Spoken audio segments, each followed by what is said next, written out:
So these are the wells where the DNA sample is loaded, and this is the agarose gel plate. So these DNA molecules will start moving from the cathode towards the anode. See, the DNAs are moving. So DNAs are placed inside the wells towards the cathode, as because DNAs are generally negatively charged, right? So they have a tendency to move towards the anode or positive electrodes, right? Okay, now when multiple fragments are given, the smaller fragments will move faster towards the positive electrode, and the larger fragments will stay behind. So you can see how they are migrating. Now we can observe under ultraviolet rays how DNA bands are observed.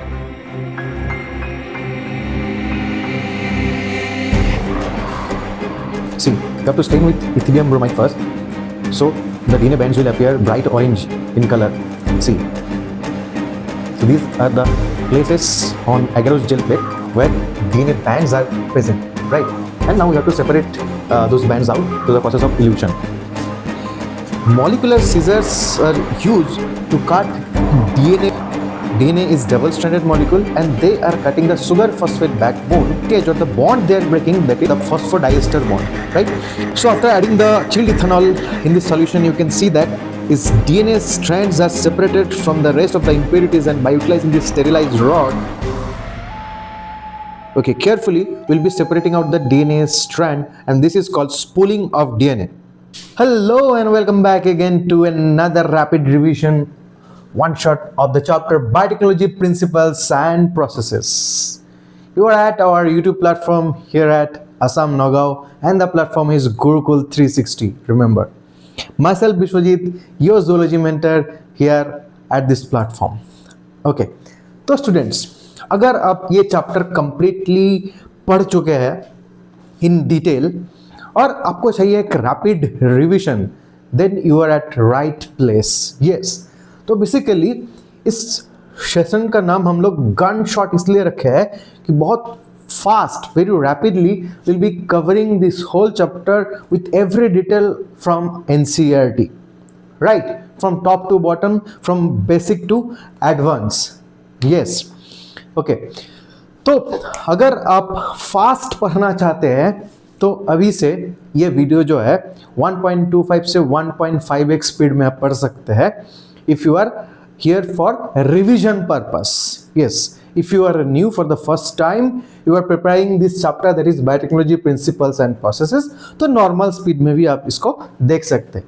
तो चलिए कोई नहीं, करते हैं start without delaying. तो इस chapter का introduction में बताया गया है बायोटेक्नोलॉजी का डेफिनेशंस. ठीक है, तो बायोटेक्नोलॉजी का जो डेफिनेशंस है हम लोग उसको 3 एस्पेक्ट्स में पढ़ाई करने का कोशिश करेंगे. First definition, it's talking about the traditional version of biotechnology. See, biotechnology is nothing new, right? So biotechnology is the techniques of using living organism, specifically microbes, okay, and their enzymes to produce products and processes. Here as example, it's given, it's written here, microbe mediated processes.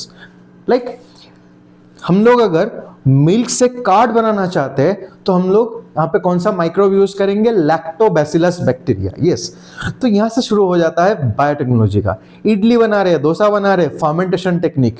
Alcoholic beverages बनाया जा रहा है, fermentation. तो ये भी एक तरह का बायोटेक्नोलॉजी है. तो बेसिकली मिल्क से कार्ड को लैक्टोबैसिलस कैसे कन्वर्ट किया? With the help of its enzyme, right. Okay, अब मॉडर्न बायोटेक्नोलॉजी या टुडे बायोटेक्नोलॉजी के बारे में बात करते हैं. मॉडर्न बायोटेक्नोलॉजी में हम लोग अब क्या करेंगे? ऑर्गेनिज्म से डायरेक्टली बायोमोलिकुलर लेवल में आ चुके हैं. यानी कि एक ऑर्गेनिज्म का जो सेलुलर मैकेनिज्म वो कौन रन करता है? उसका DNA, RNA and biomolecules, right. Okay, तो जेनेटिक लेवल में जब हम लोग बात कर रहे हैं तो वहां पे हम लोग बात करेंगे GMO, genetically modified organism, IVF, in vitro fertilisation, जो इनफर्टाइल कपल होता है with the help of IVF technique, test tube baby programme के हेल्प से वो लोग चिल्ड्रन ले सकते हैं. We can talk about gene therapy. Yes, अगर जेनेटिक डिसऑर्डर है, कंजेनिटल डिजीज से कोई सफर कर रहे हैं, तो उस बीमारी को भी सुधारा जा सकता है जेनेटिक लेवल में, क्रोमोसोमल लेवल में। Yes, when you talk about vaccine preparation, DNA vaccine, पहले जमाने का जो वैक्सीन जो होता था वो कैसे होता था, वो एटेन्यूएटेड वैक्सीन होता था या हिट किल्ड या डेड वैक्सीन हुआ करता था। लेकिन अभी जेनेटिक लेवल में काम करके डीएनए वैक्सीन, आरएनए वैक्सीन बनाया जा रहा है। recombinant DNA technology is the basis of all these techniques, right? Okay, तो इसी को हम लोग rDNA टेक्नोलॉजी बोल रहे हैं। अच्छा, if you talk about GMO, gene therapy, DNA vaccine, सबका बेसिस क्या है? rDNA टेक्नोलॉजी, याद रखना।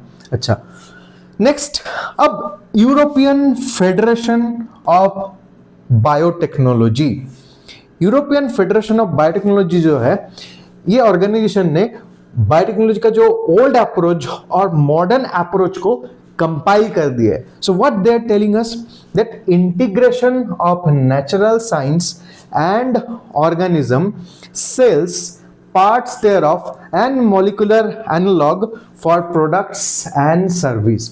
यानी कि नेचुरल साइंस का मतलब क्या है? क्लासिकल साइंस का बात किया जा रहा है। Here we talk about physics, here we talk about chemistry, here we talk about classical biology। तो ये फिजिक्स, केमिस्ट्री और बायोलॉजी का जो एप्लीकेशन है, उससे हम लोगों को इन डेप्थ में एक ऑर्गेनिज्म के बारे में, सेल्स के बारे में पढ़ाई करने का मौका मिल रहा है। And when we are talking about cells, we are talking about their cell organelles, we are talking about DNA, RNA, right? Proteins, lipids, carbohydrates, vitamins inside the cellular machineries, so they are called molecular analogs। and ultimately जब इन सब के बारे में हम लोग को in detail जानकारी मिल जाता है, then we use for human welfare to produce something novel, right? Okay, तो ये हो गया बायोटेक्नोलॉजी का basic introduction. Okay, now when you talk about principles of biotechnology, NCERT में 2 core techniques का बात किया गया है। मीन्स बायोटेक्नोलॉजी का नींव ये दोनों टेक्निक बनाता है, genetic engineering and bioprocess engineering या बायोकेमिकल इंजीनियरिंग। तो जेनेटिक इंजीनियरिंग क्या बताता है? Genetic engineering means alteration of DNA and RNA, alteration of chemistry of genetic material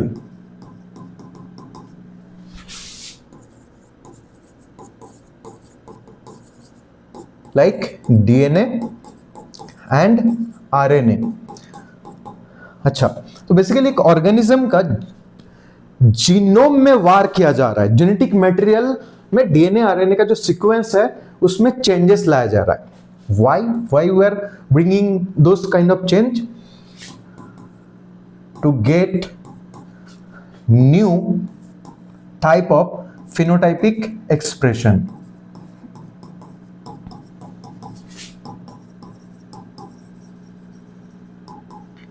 okay, अब इसका मतलब क्या है? मान लो कि ये एक बैक्टीरिया था। अब ये जो बैक्टीरिया, ये कन्वेंशनली मानो कि 2 प्रोटीन बनाता था, protein A and protein B. अब मैंने क्या किया, using this rDNA technology, recombinant DNA technology and genetic engineering, इस बैक्टीरिया के जो जीनोम है इसमें मैं कुछ बदलाव किया हूँ। I have change the genetic configuration. तो अब ये जो बैक्टीरिया है, this genetically modified bacteria, it can produce protein A, protein B and protein X, right. तो पहले ये एक्स प्रोटीन नहीं बनाता था, अभी ये एक्स प्रोटीन बना रहा है। मतलब इसके genotype as well as phenotype में चेंजेस आ चुका है। So that is all about genetic engineering. Okay, now what is bioprocess engineering? अब जेनेटिक इंजीनियरिंग तो लैब में किया गया, स्मॉल स्केल में। Now when we are talking about large scale production, large scale यानी कि एक सेल या एक ऑर्गेनिज्म को जेनेटिकली मॉडिफाई किया गया, अब उससे प्रोडक्ट लेने का समय है। Now for that we need to use bioreactors, facilities of laboratory. So for that we have to maintain sterile condition, sterile and optimal condition of lab facilities.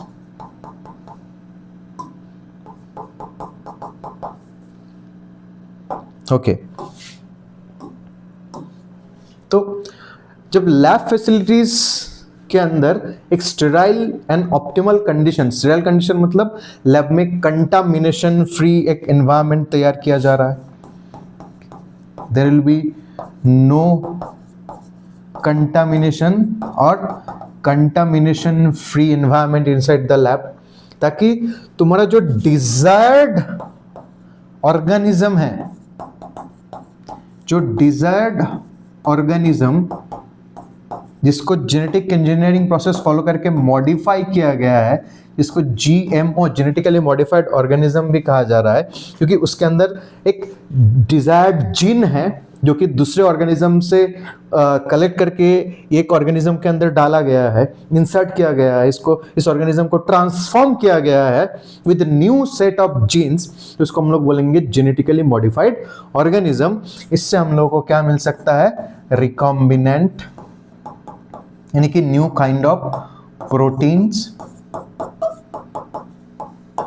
और एंटीबायोटिक्स, राइट, और एंजाइम्स।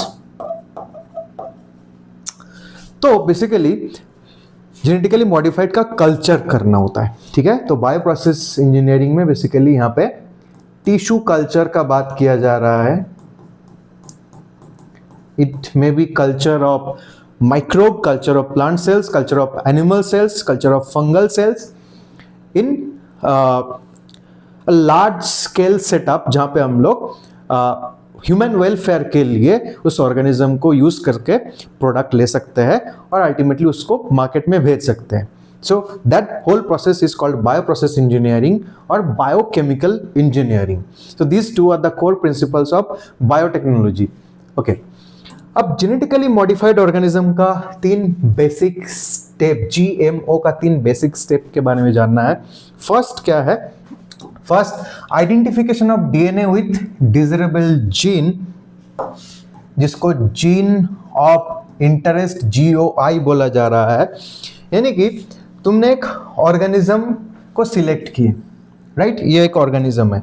अब ये organism का genetic makeup जब check कर रहे थे, तुमको इस ऑर्गेनिज्म के डीएनए के अंदर एक स्पेशल जीन मिला और इस जीन का जो प्रोडक्ट है that is very much fascinating. तुम ये जो प्रोडक्ट है तुम अपने लैब में प्रोड्यूस करना चाहते हो, बट इस ऑर्गेनिज्म को कल्चर करना थोड़ा डिफिकल्ट है, तो तुम ये जीन को पहले कलेक्ट करोगे इस ऑर्गेनिज्म से, and then what, then introduction of the identified DNA into the host.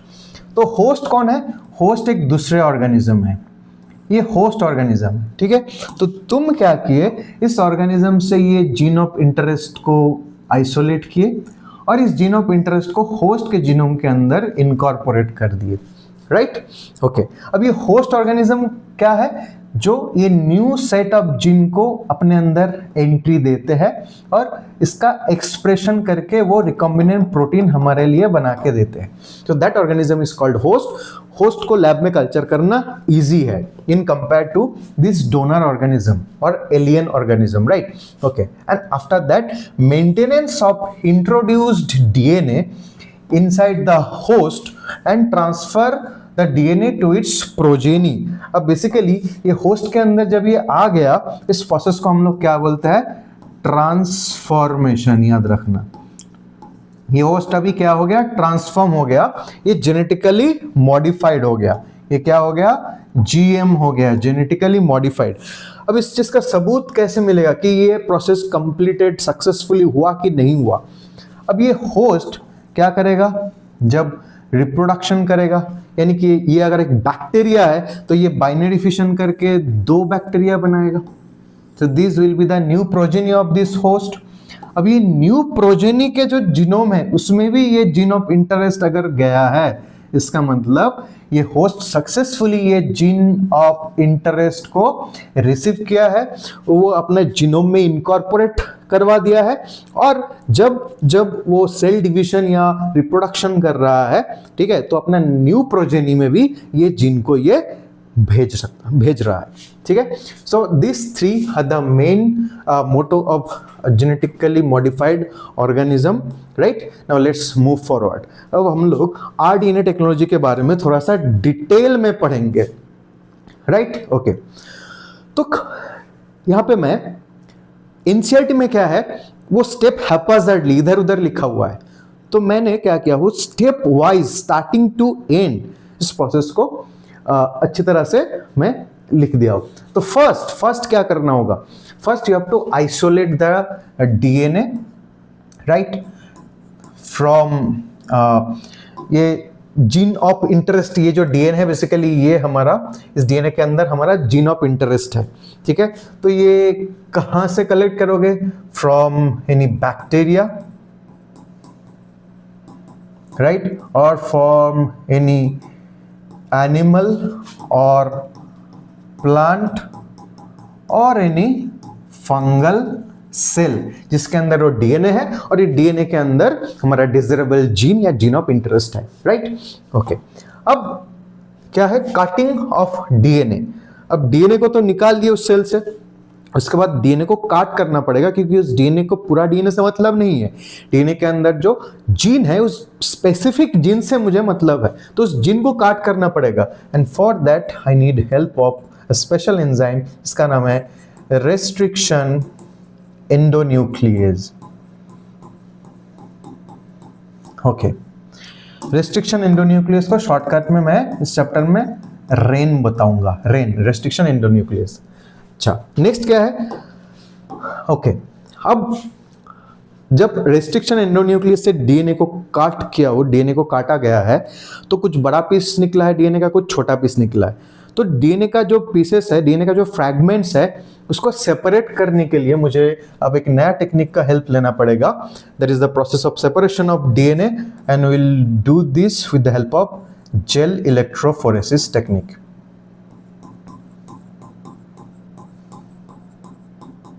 Right, okay. What after that, अच्छा, अब जेल इलेक्ट्रोफोरेसिस से डिजायरेबल डीएनए को अनवांटेड डीएनए से सेपरेट कर लिया गया है।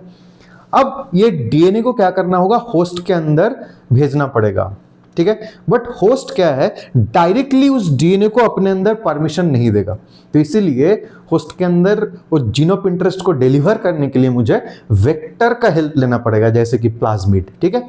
तो उस वेक्टर के साथ जीन ऑफ इंटरेस्ट को अटैच करना पड़ेगा, तो इस प्रोसेस को बोला गया है फॉर्मेशन ऑफ रिकॉम्बिनेंट डीएनए, यानी कि दो अलग अलग ऑर्गेनिज्म का डीएनए को जोड़ना पड़ा। So that new kind of DNA is called recombinant DNA और आरडीएनए, ठीक है। अब उसके लिए मुझे एक दूसरे एंजाइम का हेल्प चाहिए, जिसका नाम है लाइगेज एंजाइम। ये दो अलग अलग डीएनए को जोड़ने का काम करता है, ठीक है। अच्छा, अब ये जो रिकॉम्बिनेंट डीएनए बन गया, अब इस रिकॉम्बिनेंट डीएनए का मल्टीपल कॉपीज, जैसे कि हम लोग नॉर्मल स्कूल कॉलेज में जेरोक्स कॉपी बनाते हैं, एक पेज है लिखा हुआ कुछ, उसका 1000 जेरोक्स कॉपी बनाना चाहते हो, उसके लिए जेरोक्स मशीन चाहिए होता है। तो ये रिकॉम्बिनेंट डीएनए का भी जेरोक्स कॉपी चाहिए, ठीक है। तो इसके लिए मुझे एक टेक्निक फॉलो करना पड़ेगा जिसका नाम है PCR, polymerase chain reaction, that is called amplification of DNA, यानी कि डीएनए का एक कॉपी है तुम्हारे पास, तो विद इन फ्यू साइकिल और डीएनए का मिलियंस ऑफ कॉपीज जनरेट करके दे सकता है, okay. And ultimately insertion into the host, ये जो आरडीएनए तुम्हारे पास है उसको होस्ट सेल के अंदर इंसर्ट करवाना पड़ेगा, and that process is called the process of transformation, the process of transformation, ठीक है। अच्छा, अब होस्ट के अंदर जैसे ये जीन ऑफ इंटरेस्ट चला गया, now it's time to obtaining the product, and उस प्रोडक्ट ऑब्टेन करने के लिए जो ट्रांसफॉर्म्ड होस्ट या जेनेटिकली मॉडिफाइड होस्ट, उसका कल्चर करना पड़ेगा। For that we need help of bioreactors, right. Bioreactors में उस सेल का कल्चर करके उसका प्रोडक्ट ऑब्टेन किया जाता है। एंड लास्टली जो प्रोडक्ट बना बायोरिएक्टर के अंदर, अब उस प्रोडक्ट को उस मिक्सचर से सेपरेट करके प्यूरिफाई करना पड़ेगा। So the process of separation and purification is called downstream processing. Ultimately जो recombinant protein उस recombinant organism से, genetically modified organism से मिला, वो impurities के साथ mixed है, तो मुझे क्या करना पड़ेगा, impurities को हटा के purified form में प्रोटीन चाहिए, and that process is called as downstream processing. Okay. अब चलो इन डिटेल में एक एक प्रोसेस के बारे में डिटेल में जानते हैं। First will start with isolation of DNA.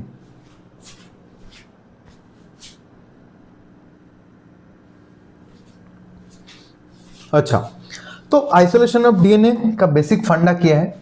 मानो कि ये एक सेल है, ठीक है। अब ये जो सेल है, इस सेल के अंदर डीएनए, तो मुझे क्या करना पड़ेगा, इस सेल को तोड़ना पड़ेगा, ठीक है। इस सेल को तोड़ के इस सेल से डीएनए को आइसोलेट करना पड़ेगा, राइट। सो इस प्रोसेस को कैसे किया जा सकता है। Now if the cell is animal cell, अगर ये एक एनिमल सेल है तो सीधा मैं क्या करूंगा, इस सेल को ग्राइंड कर दूंगा, इस सेल का पेस्ट बना दिया जाएगा ताकि सेल के अंदर जो भी मटेरियल है वो सब बाहर आ जाए। अच्छा, लेकिन अगर सेल बैक्टीरिया या प्लांट या फंगल सेल हुआ तो क्या दिक्कत है, तो उनके बाहर क्या है, सेल वॉल है, तो पहले सेल वॉल को डाइजेस्ट करना पड़ेगा, तब उस सेल को ग्राइंड करने में आसान होगा। तो बैक्टीरिया का जो सेल वॉल है वो किस चीज से बना हुआ होता है, पेप्टाइडोग्लाइकन से बना हुआ होता है, और उसको डाइजेस्ट करने के लिए हमको चाहिए lysozyme enzyme, right. Okay, plant cell wall किस चीज से बना हुआ होता है, प्लांट सेल वॉल बना हुआ होता है सेलुलोज, हेमीसेलुलोज एंड पेक्टिन से। तो to digest that I need cellulase enzyme, pectinase enzyme and hemicellulase enzyme. Okay, plant cell digest हो गया। अब फंगल सेल को डाइजेस्ट करना है, फंगल सेल वॉल को डाइजेस्ट करना है। फंगल सेल वॉल काइटिन से बना हुआ होता है, तो काइटिन को डाइजेस्ट करेगा काइटिनेज एंजाइम। तो इस तरह से ये सारे सेल को नेकेड कर लिया गया, सारे सेल का सेल वॉल को डाइजेस्ट कर लिया गया। अब उसके बाद मुझे क्या मिलेगा, प्रोटोप्लास्ट मिलेगा, उसको मैं क्या करूंगा, ग्राइंड कर लूंगा। अब ग्राइंड करने से क्या होगा, मुझे एक सेलुलर कंपोनेंट का एक मिक्सचर मिलेगा। अब उसमें इंप्यूरिटीज क्या क्या है, उसमें इंप्यूरिटीज अभी जो इंटैक्ट फॉर्म में है, they are proteins and RNA. हमको चाहिए डीएनए, तो डीएनए छोड़ के बाकी सारी चीजों को डाइजेस्ट कर देना पड़ेगा। प्रोटीन को कैसे डाइजेस्ट करेंगे, प्रोटीन को डाइजेस्ट करने के लिए यूज करेंगे protease enzyme,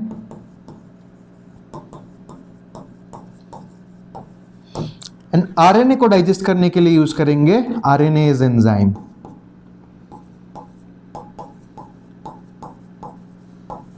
ribonuclease enzyme, right. Okay, तो अब प्रोटीन और आरएनए भी डाइजेस्ट हो गया। अब क्या है, अब मेरे पास जो टेस्ट ट्यूब के अंदर मैं ये सारा प्रोसेस कर रहा था, वो टेस्ट ट्यूब के अंदर एक मिक्सचर बन गया हर एक चीज का, ठीक है। अब डीएनए इस मिक्सचर के अंदर ही है कहीं ना कहीं। अब डीएनए को क्या करना है, प्रेसिपिटेट करवाना है, यानी कि सेपरेट आउट करवाना है, डीएनए को क्लॉट करवा देना है, एग्लूटिनेट करवा देना है। And for that I have to use chilled ethanol, I have to use chilled ethanol या चिल्ड आइसोप्रोपाइल अल्कोहल भी यूज किया जा सकता है। तो वो करने से क्या होगा, बेसिकली लो टेम्परेचर एंड ये अल्कोहल के वजह से बाकी सारे जो कंपोनेंट है वो नीचे सेटल डाउन हो जाएगा, राइट।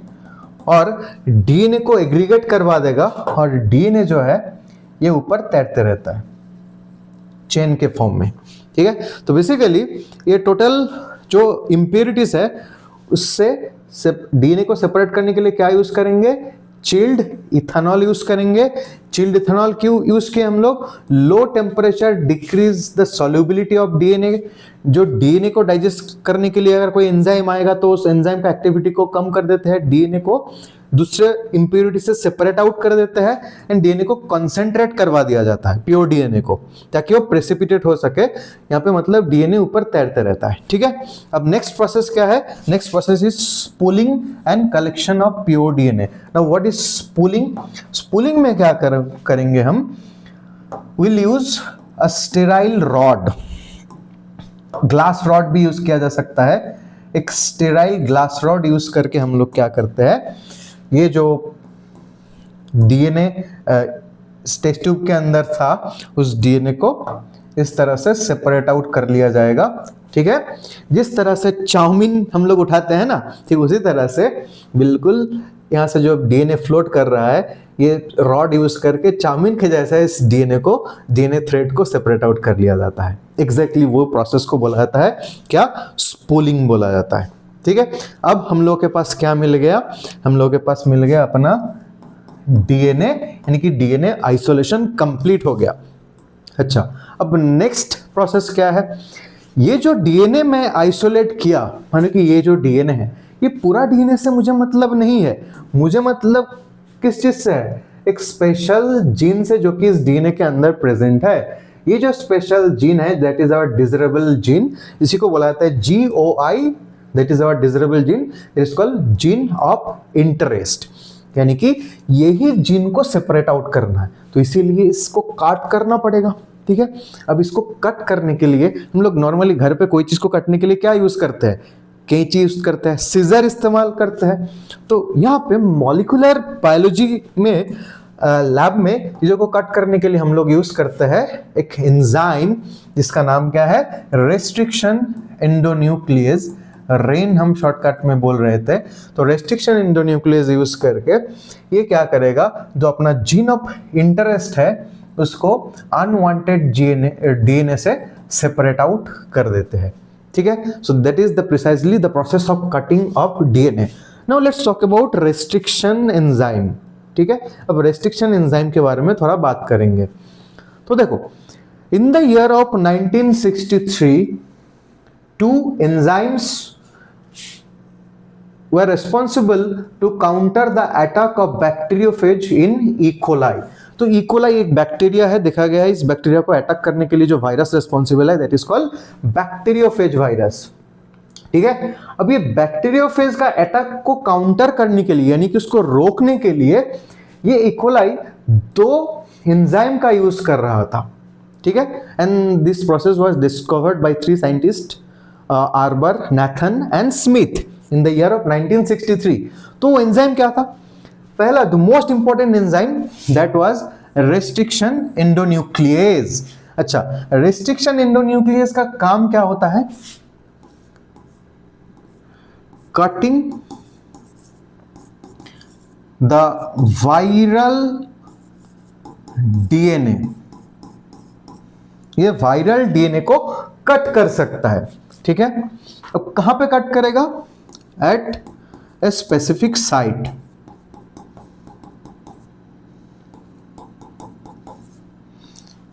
अच्छा, एक स्पेसिफिक साइट में वायरल डीएनए को कट करते हैं, और जहां पे ये कट करते हैं वायरल डीएनए को, उस साइट को बोला जाता है रेस्ट्रिक्शन साइट।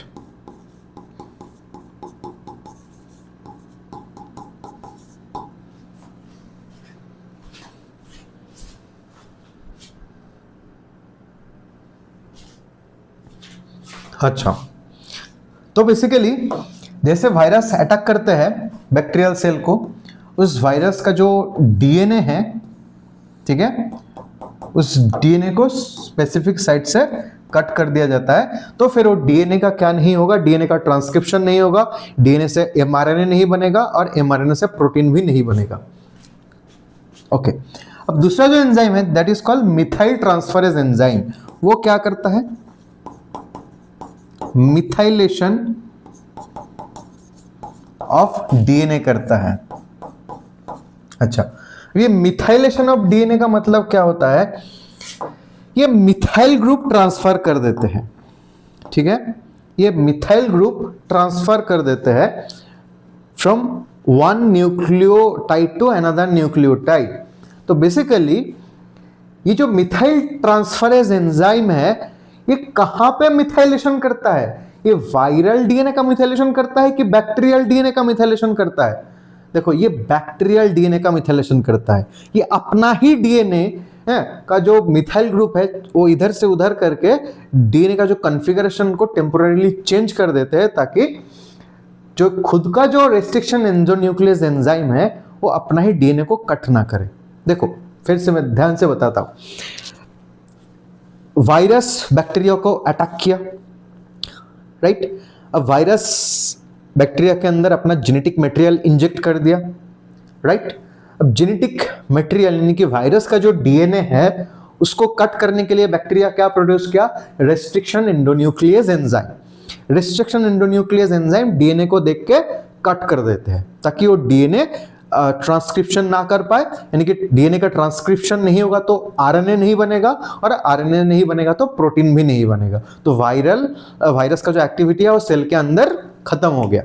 लेकिन अपना ही रेस्ट्रिक्शन एंडोन्यूक्लियस से बैक्टीरिया का अपना डीएनए को भी खतरा है कि नहीं? रेस्ट्रिक्शन एंडोन्यूक्लियस को क्या पता कि कौन अपना डीएनए है, कौन वायरस का डीएनए है? डीएनए देखते ही वो कट कर देते हैं। तो अपना डीएनए को रेस्ट्रिक्शन एंडोन्यूक्लियस, अपना ही रेस्ट्रिक्शन एंडोन्यूक्लियस कट ना कर पाए, इसलिए बैक्टीरिया ये दूसरा इंपॉर्टेंट एंजाइम बनाता है जिसका नाम है मिथाइल ट्रांसफरेज। वो क्या करता है? डीएनए के अपना ही डीएनए के ऊपर इधर से उधर मिथाइल ग्रुप का ट्रांसफर कर देते हैं, जिसके वजह से डीएनए का जो सीक्वेंस है वो चेंज हो जाता है और जो अपना रेस्ट्रिक्शन एंडोन्यूक्लियस है अपना ही डीएनए को आइडेंटिफाई नहीं कर पाता है, तो अपना डीएनए जो है वो रेस्ट्रिक्शन एंडोन्यूक्लियस एंजाइम से सेफ रहता है। So that is the purpose of this enzyme methyl transferase. ये मिथाइलेशन कहां पे करता है? वायरल डीएनए की बैक्टीरियल डीएनए में? बैक्टीरियल डीएनए का मिथाइलेशन करते हैं।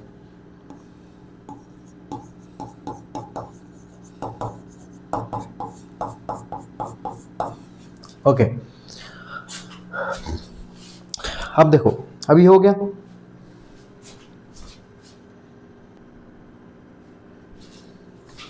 तो अब ये जो हम रेस्ट्रिक्शन एंडोन्यूक्लियस चिल्ला रहे हैं, इसको क्लासिफाई करते हैं। तो एनसीईआरटी बताता है कि restriction endonuclease that belongs to this group nuclease, ये एक तरह का न्यूक्लियस एंजाइम होता है। न्यूक्लियस एंजाइम वो एंजाइम जो कि न्यूक्लिक एसिड यानी कि डीएनए या आरएनए को कट कर सकता है।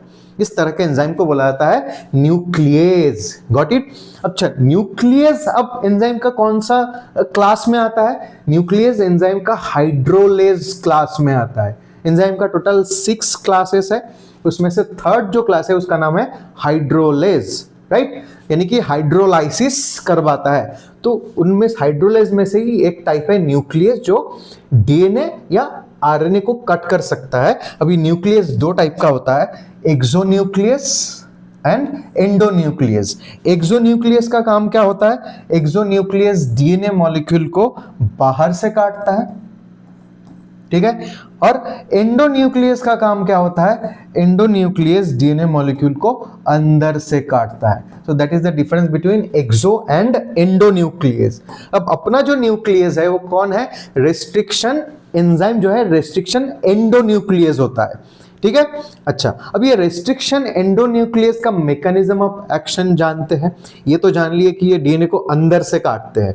अब देखो, अब मानो कि ये डीएनए है, ये डीएनए के ऊपर आके बैठ गया हमारा रेस्ट्रिक्शन एंजाइम, ठीक है? ये रेस्ट्रिक्शन एंजाइम डीएनए के ऊपर आके बैठ जाता है।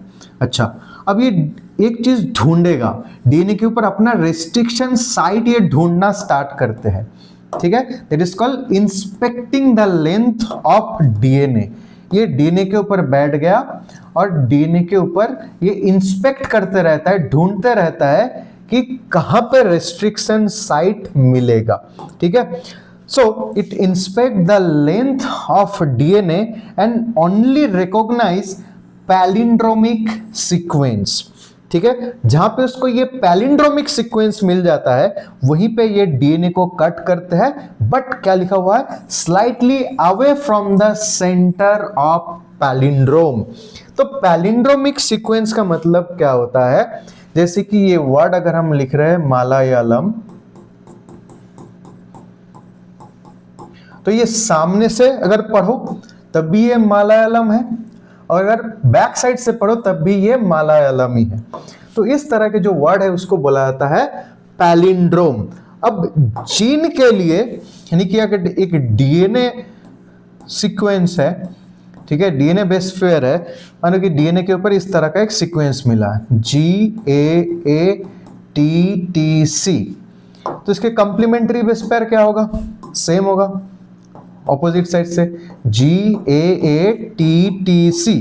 तो डीएनए के लिए इस तरह का जो सीक्वेंस है इसको हम लोग क्या बोलते हैं, पैलिंड्रोम।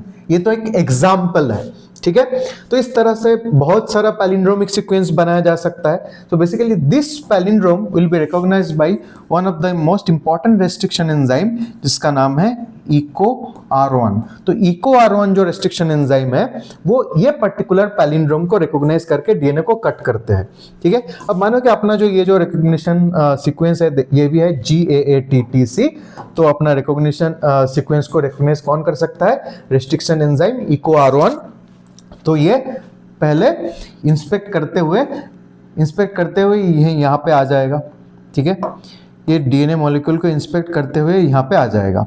जैसे इसको मालूम चलेगा कि यहाँ पे तो रेस्ट्रिक्शन साइट प्रेजेंट है, यानी कि रिकॉग्निशन साइट प्रेजेंट है, तो यहाँ पे कट कर देगा। अच्छा, अब ये कट कहाँ पे करता है, एग्जैक्टली सेंटर पे करेगा, ठीक है, नहीं सेंटर पे नहीं करेगा, क्या लिखा हुआ है, slightly away from the centre of palindrome. तो ये पैलिंड्रोम का सेंटर ये है, तो सेंटर के थोड़ा सा दाएं और थोड़ा सा बाएं करते हैं, स्लाइटली अवे, ताकि स्टिकी एंड कट ये प्रोड्यूस कर सके, ठीक है। अच्छा, तो रेस्ट्रिक्शन एंजाइम यहां पे गुआनिन और एडेनिन के बीच में कट क्रिएट किया, और ठीक ऑपोजिट जो चेन है डीएनए का उसमें भी गुआनिन और एडेनिन के बीच में ही कट किया, जो कि सेंटर ऑफ पैलिंड्रोम से थोड़ा सा लेफ्ट में और थोड़ा सा राइट में है, ठीक है। तो इस तरह से यहाँ पे कट करने और यहाँ पे कट करने से किस तरह का डीएनए फ्रैगमेंट प्रोड्यूस होता है,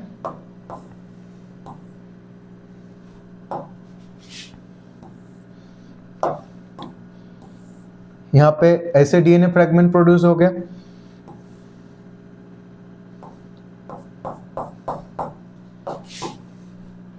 और ऊपर कुछ इस तरह का डीएनए फ्रैगमेंट प्रोड्यूस हो गया। तो ये जो एंड बना, इस एंड को हम लोग क्या बोलते हैं, स्टिकी एंड कट। अपने एनसीईआरटी में जो रेस्ट्रिक्शन एंजाइम का बात किया गया है वो स्टिकी एंड कट लगाते हैं, बट कुछ रेस्ट्रिक्शन एंजाइम ऐसे भी है जो कि ब्लंट एंड कट लगा सकता है। बट हम लोग लैब में रिकॉम्बिनेंट डीएनए टेक्नोलॉजी में ऐसा रेस्ट्रिक्शन एंजाइम यूज करेंगे जो इस तरह से स्टिकी एंड कट यूज मतलब क्रिएट करते हैं। तो स्टिकी एंड कट का फायदा क्या है, देखो, जब लाइगेज एंजाइम को दो अलग अलग डीएनए को जोड़ने के लिए बाद में यूज किया जाएगा, तो स्टिकी एंड होने से दो डीएनए का अगर स्टिकी एंड रहेगा तो उसको जोड़ने के लिए लाइगेज एंजाइम को कम एनर्जी खर्चा होगा। So that will be much easier task for ligase enzyme to rejoin to different DNA with sticky end cut। अगर दोनों डीएनए में ब्लंट एंड है तो लाइगेज उसको जोड़ने के लिए ज्यादा एनर्जी इन्वेस्ट करना होता है लाइगेज एंजाइम को, ठीक है। तो इसीलिए स्टिकी एंड कार्ड याद रखना, that will make the job easier for the upcoming ligase enzyme. जब ये कटा हुआ डीएनए को बाद में जोड़ना भी पड़ेगा ना दूसरे डीएनए के साथ, तो जोड़ने के समय इस स्टिकी एंड कार्ड लाइगेज का काम आसान कर देते हैं। तो रेस्ट्रिक्शन एंजाइम के बारे में कुछ बेसिक बातें हम लोग कर लिए। नाउ चलो थोड़ा सा इसका क्लासिफिकेशन तो हो गया, अब और कुछ डिटेल में बात करते हैं। फर्स्ट डिस्कवर्ड रेस्ट्रिक्शन एंजाइम का नाम आपको याद रखना पड़ेगा, दैट इज HIND-2। HIND-2, तो जय हिंद बोलते हैं, हिंद हम लोग के लिए सबसे पहले है। तो सबसे पहला जो रेस्ट्रिक्शन एंजाइम है दैट इज HIND-2, HIND-1 नहीं, HIND-3 भी नहीं, HIND-2। अच्छा, अब बॉयर एंड कोहन जो रेस्ट्रिक्शन एंजाइम यूज किए थे अपने एक्सपेरिमेंट में दैट वाज इको R1। अच्छा, हाइंड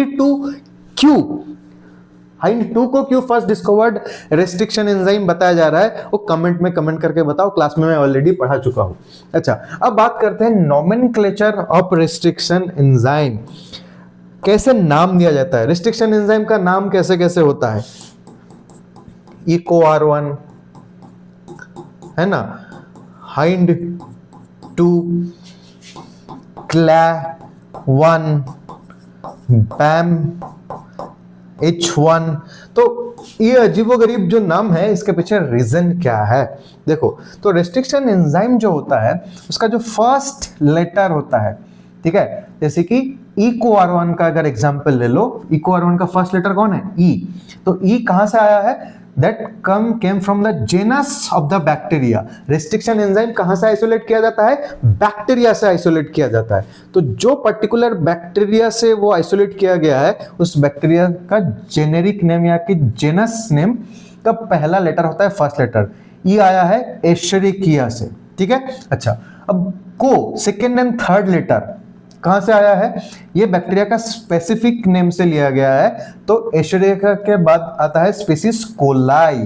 तो कोलाई का सेकेंड एंड थर्ड जो लेटर है, ये को यहां से लिया गया है। तो एशेरिकिया से ई लिया गया है, कोलाई से सीओ लिया गया है।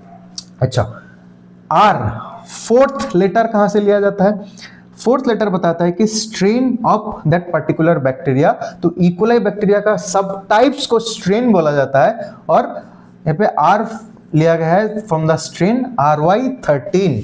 और एकदम जो रोमन नंबर, तो एकदम लास्ट में जो रोमन नंबर दिख रहा है, Roman number that depicts the order of isolation.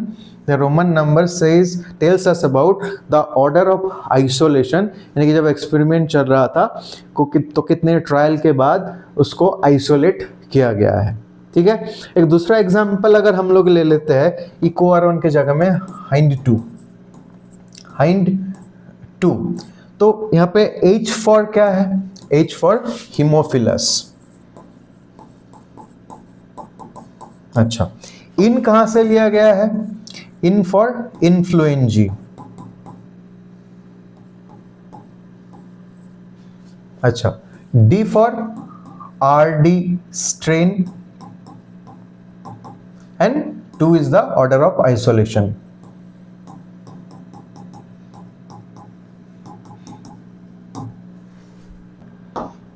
अब देखो, अब लैब में काम करने के लिए अवेलेबल कितना रेस्ट्रिक्शन एंजाइम है, near about 900 restriction enzymes available है, and they are isolated from 230 different strains of bacteria. तो ये 900 restriction endonuclease and 230 strains of bacteria, ये इंफॉर्मेशन याद रखना पड़ेगा, okay. And same restriction endonuclease is used for cutting donor's DNA and vector DNA. Basically हम लोग जानते हैं कि मानो कि ये डोनर्स डीएनए है, ये वेक्टर्स डीएनए है। अब डोनर्स डीएनए के अंदर ये जीन ऑफ इंटरेस्ट है, तो जीन ऑफ इंटरेस्ट को यहाँ से कट करना पड़ेगा।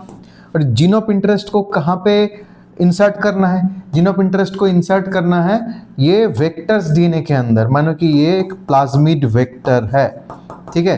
तो जो रेस्ट्रिक्शन एंजाइम हम यहाँ पे कट करने के लिए यूज कर रहे हैं, सेम रेस्ट्रिक्शन एंजाइम यहाँ पे कट करने के लिए यूज करेंगे, ताकि प्रॉपरली स्टिकी एंड बन पाए। और जब इन लोगों को जोड़ा जा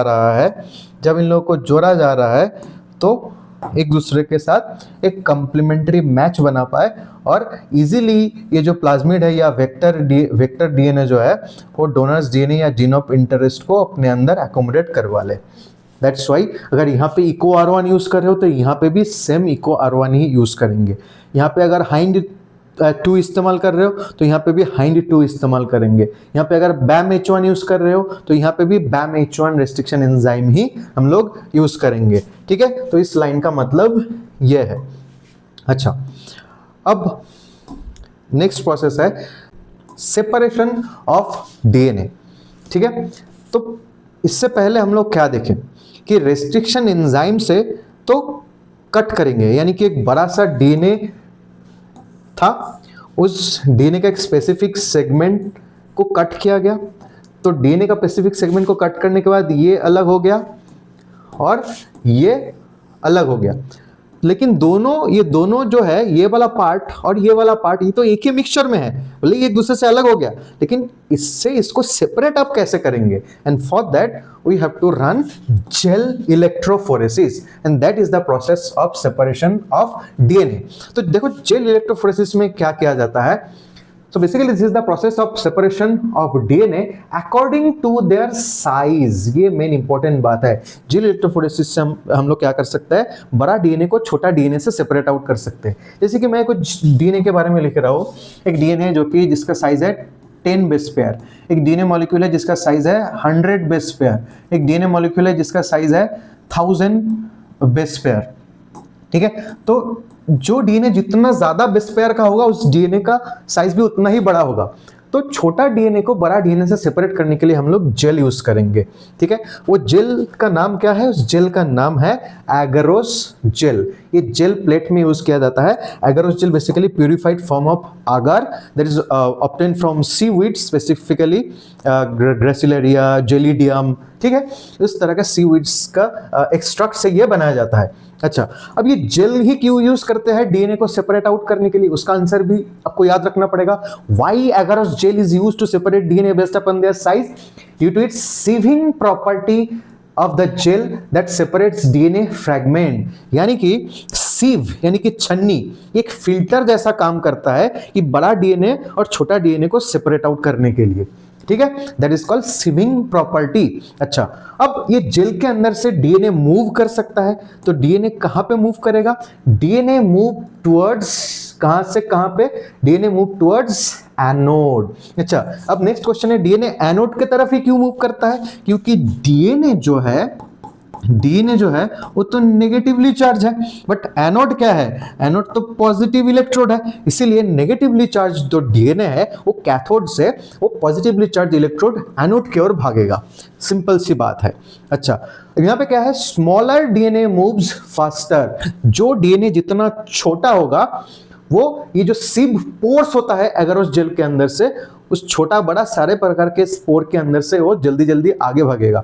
जो बड़ा है वो, जो मोटा है वो पीछे रह जाएगा। ठीक है, सिंपल सी बात है। अच्छा, अब यहाँ पे हम लोग जेल इलेक्ट्रोफोरेसिस का सेटअप बना लिया है। अच्छा, ये जेल प्लेट है। ये क्या है? ये जेल प्लेट है जो एगरोस जेल से बनाया गया है। इधर नेगेटिव इलेक्ट्रोड कैथोड है, इधर पॉजिटिव इलेक्ट्रोड एनोड है।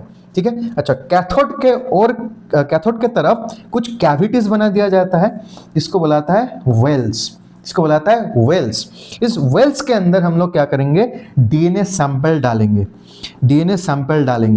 ठीक है, जहां पे छोटा बड़ा सभी प्रकार का डीएनए है। अच्छा, अब ये डीएनए सैंपल डालने के बाद ये मशीन को ऑन कर देंगे। अब मशीन को जैसे ऑन करेंगे, अब डीएनए मॉलिक्यूल्स क्या करेगा? आगे भागना स्टार्ट करते हैं। DNA molecule will start moving forward. ठीक है, अच्छा, तो जो छोटा डीएनए मॉलिक्यूल है वो समय के साथ साथ एकदम एनोड की तरफ चला गया है, और जो लार्जर मॉलिक्यूल्स है वो कैथोड की तरफ ही रह जाता है। ठीक है, अच्छा, अब डीएनए मॉलिक्यूल जेल के अंदर ऐसे तो विजिबल नहीं होता है, नेकेड आई से उतना छोटा डीएनए को नहीं देख सकते हो, तो इसीलिए जुगाड़ लगाना पड़ेगा। क्या जुगाड़? ये जो पूरा जो जेल प्लेट है उसको स्टेन करना पड़ता है, उसको कलर करना होता है। कौन सा कलर यूज करोगे? ETBr for ethidium bromide. अच्छा, अब ये इथिडियम ब्रोमाइड जाके जब बाइंड कर जाते हैं ये डीएनए के साथ, अब इसको तुम ऑब्जर्व कर सकते हो under what? Under ultraviolet light. अब UV लाइट को ऑन कर दोगे, राइट? नाउ अंडर अल्ट्रावायोलेट रे these bands of DNA will produce bright orange color। यानी कि अब तुमको मालूम चल जाएगा कि मेरे जेल जो प्लेट जो है वहां पे कहां पे एग्जैक्टली डीएनए स्ट्रैंड जो है वो प्रेजेंट है, राइट? अच्छा, अब डीएनए स्ट्रैंड को जैसे तुम लोकेट कर लिए हो, now it will be easier task for you to separate out and isolate the DNA strands from the gel plate, right? And इस प्रोसेस को बोला जाता है स्कूपिंग। स्कूपिंग में क्या किए, जैसे बर्थडे केक में बहुत छोटा छोटा टुकड़ों में बर्थडे केक को काट देते हो, फिर एक टुकड़ा को उठा लेते हो। सो एक टुकड़ा को उठा लिए हो यहाँ से जेल प्लेट से, जिसके अंदर क्या था, इसके अंदर डीएनए था, ठीक है। That process is called scooping. अब इसमें जेल वगैरह लगा हुआ है, उसको साफ सुथरा करना पड़ेगा उससे, उसके बाद हम लोगों को क्या मिल जाएगा, ये प्योर डीएनए स्ट्रैंड मिल जाएगा। And that process is called elution. Separation of DNA from gel plate is called what, is called elution. यहाँ पे हम लोग कुछ बफर यूज करते हैं, इसको बोला जाता है इल्यूशन बफर। तो कुल मिला के ये था सेपरेशन ऑफ डीएनए। तो हम लोगों को मालूम है कि कहाँ पे हम लोगों का जीन ऑफ इंटरेस्ट या डिजरेबल डीएनए इस बैंड में प्रेजेंट है, ठीक है। अब डिजरेबल डीएनए को by the process of evolution separate out कर लिया गया जेल प्लेट से। अब नेक्स्ट अभी बारी है, ये जो सेपरेटेड डीएनए है, ये जो सेपरेटेड डीएनए है, इस सेपरेटेड डीएनए को एक वेक्टर डीएनए के साथ, सेपरेटेड डीएनए को एक वेक्टर डीएनए के साथ लाइगेट करवाना, यानी कि अब दोनों टाइप ऑफ डीएनए को मिक्स करवाएंगे। ये वेक्टर डीएनए कहां से आया है, ये वेक्टर डीएनए बेसिकली मान लो कि एक प्लाज्मिड है जो आया है एक दूसरे बैक्टीरिया से, ठीक है। अच्छा, ये हम लोग का जो जीन ऑफ इंटरेस्ट था, ये मानो कि ये भी एक बैक्टीरिया से था। अब मानो कि ये बैक्टीरिया X है, ये बैक्टीरिया Y है। तो बैक्टीरिया X से हम क्या किए, ये जीन ऑफ इंटरेस्ट को आइसोलेट करवा लिए, ठीक है। अब वेक्टर डीएनए को भी यहाँ पे कट करवा दिए ताकि इसके अंदर जीन ऑफ इंटरेस्ट इनकॉर्पोरेट कर पाए। अब इनकॉर्पोरेट करेगा कौन, ये वाला डीएनए जो है, ये वाला डीएनए के साथ जोड़ने का काम करवाया जाएगा। तो जोड़ने का काम कौन करवाता है, तोड़ने का काम तो करवाता है रेस्ट्रिक्शन एंडोन्यूक्लियस। जोड़ेगा ये वाला एंजाइम लाइगेज। ये क्या करता है, रेस्ट्रिक्शन एंजाइम जो शुगर फॉस्फेट बैकबोन तोड़ा था उसको वापस से ये बना देगा।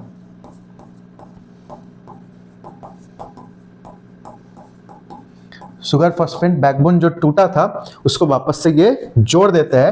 बेसिकली ये कौन सा बॉन्ड बना रहा है, ये फॉस्फोएस्टर या फॉस्फोडाइएस्टर लिंकेज फॉर्म कर रहा है। और अल्टीमेटली ये gene of interest vector DNA के साथ जुड़ गया और ये जो new set of DNA, new kind of DNA बना, ठीक है। ये वाला जो पार्ट है that is the vector DNA part, और ये वाला जो पार्ट है it is the gene of interest part. इसलिए इसको हम लोग क्या बोल रहे हैं, रिकॉम्बिनेंट डीएनए या आरडीएनए।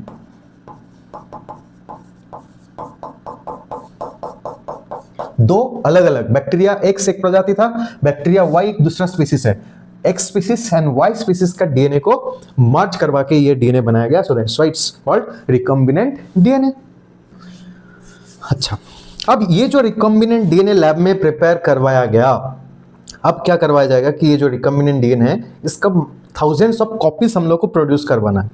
तो मल्टीपल कॉपीज बनाने के लिए हम लोग अब क्या फॉलो करेंगे, DNA amplification technique. And for that the process is called PCR technique, right, PCR technique. और इसके लिए जो मशीन यूज करना होता है जिसका नाम है थर्मल साइक्लर, ठीक है। तो हाई टेम्परेचर में यहाँ पे बेसिकली सेलुलर जो डीएनए रेप्लिकेशन मेथड है उसी को कॉपी करके बहुत इजी वे में इस मशीन के अंदर, थर्मल साइक्लर जो मशीन है इसके अंदर न्यू डीएनए बनाया जाता है, ठीक है। तो चलो पढ़ते हैं इस पीसीआर में क्या किया जाता है, डीएनए एम्प्लीफिकेशन कैसे करते हैं। एम्प्लीफिकेशन का मतलब होता है कोई चीज को बढ़ा देना, डीएनए का अमाउंट को ये डबल कर रहा है, ठीक है। ओके, तो पीसीआर 3 स्टेप में होता है। First step is denaturation, second step is annealing and third step is extension या इलोंगेशन।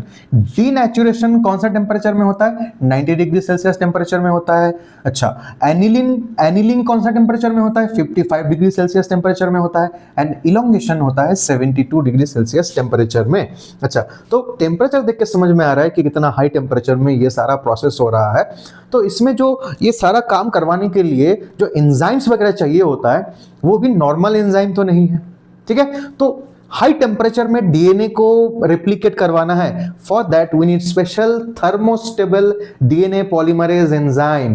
थर्मोस्टेबल एंजाइम का मतलब होता है कि डीएनए पॉलीमरेज का काम होता है डीएनए का पॉलीमराइजेशन, डीएनए बनाना।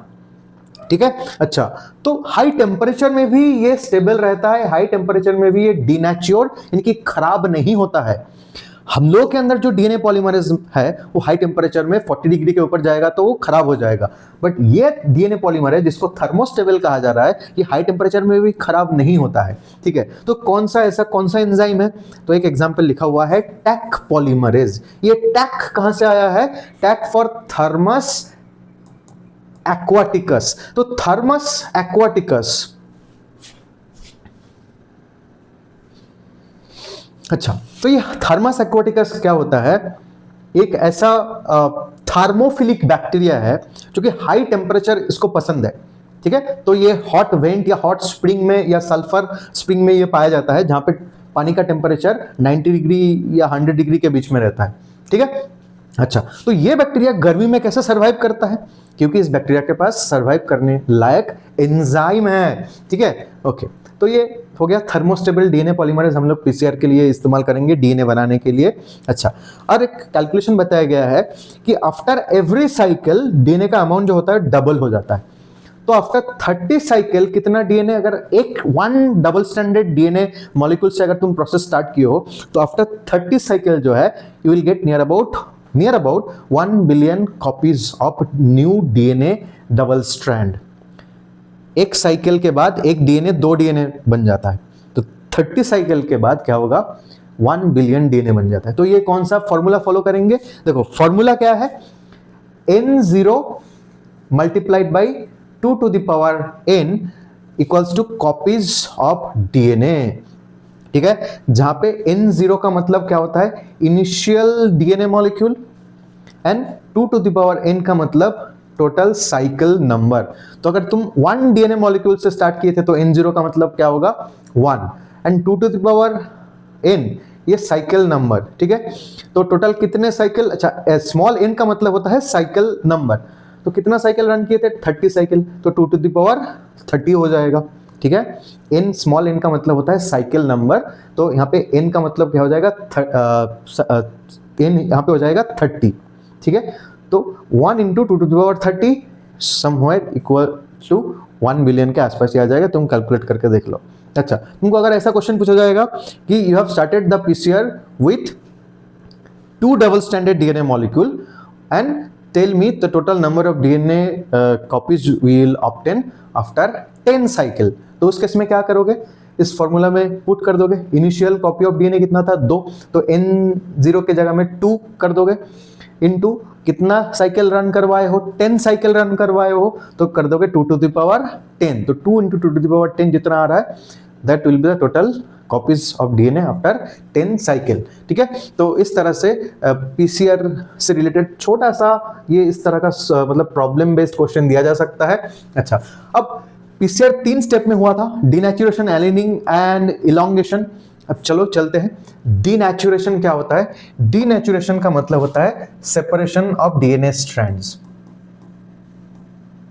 Separating DNA strands.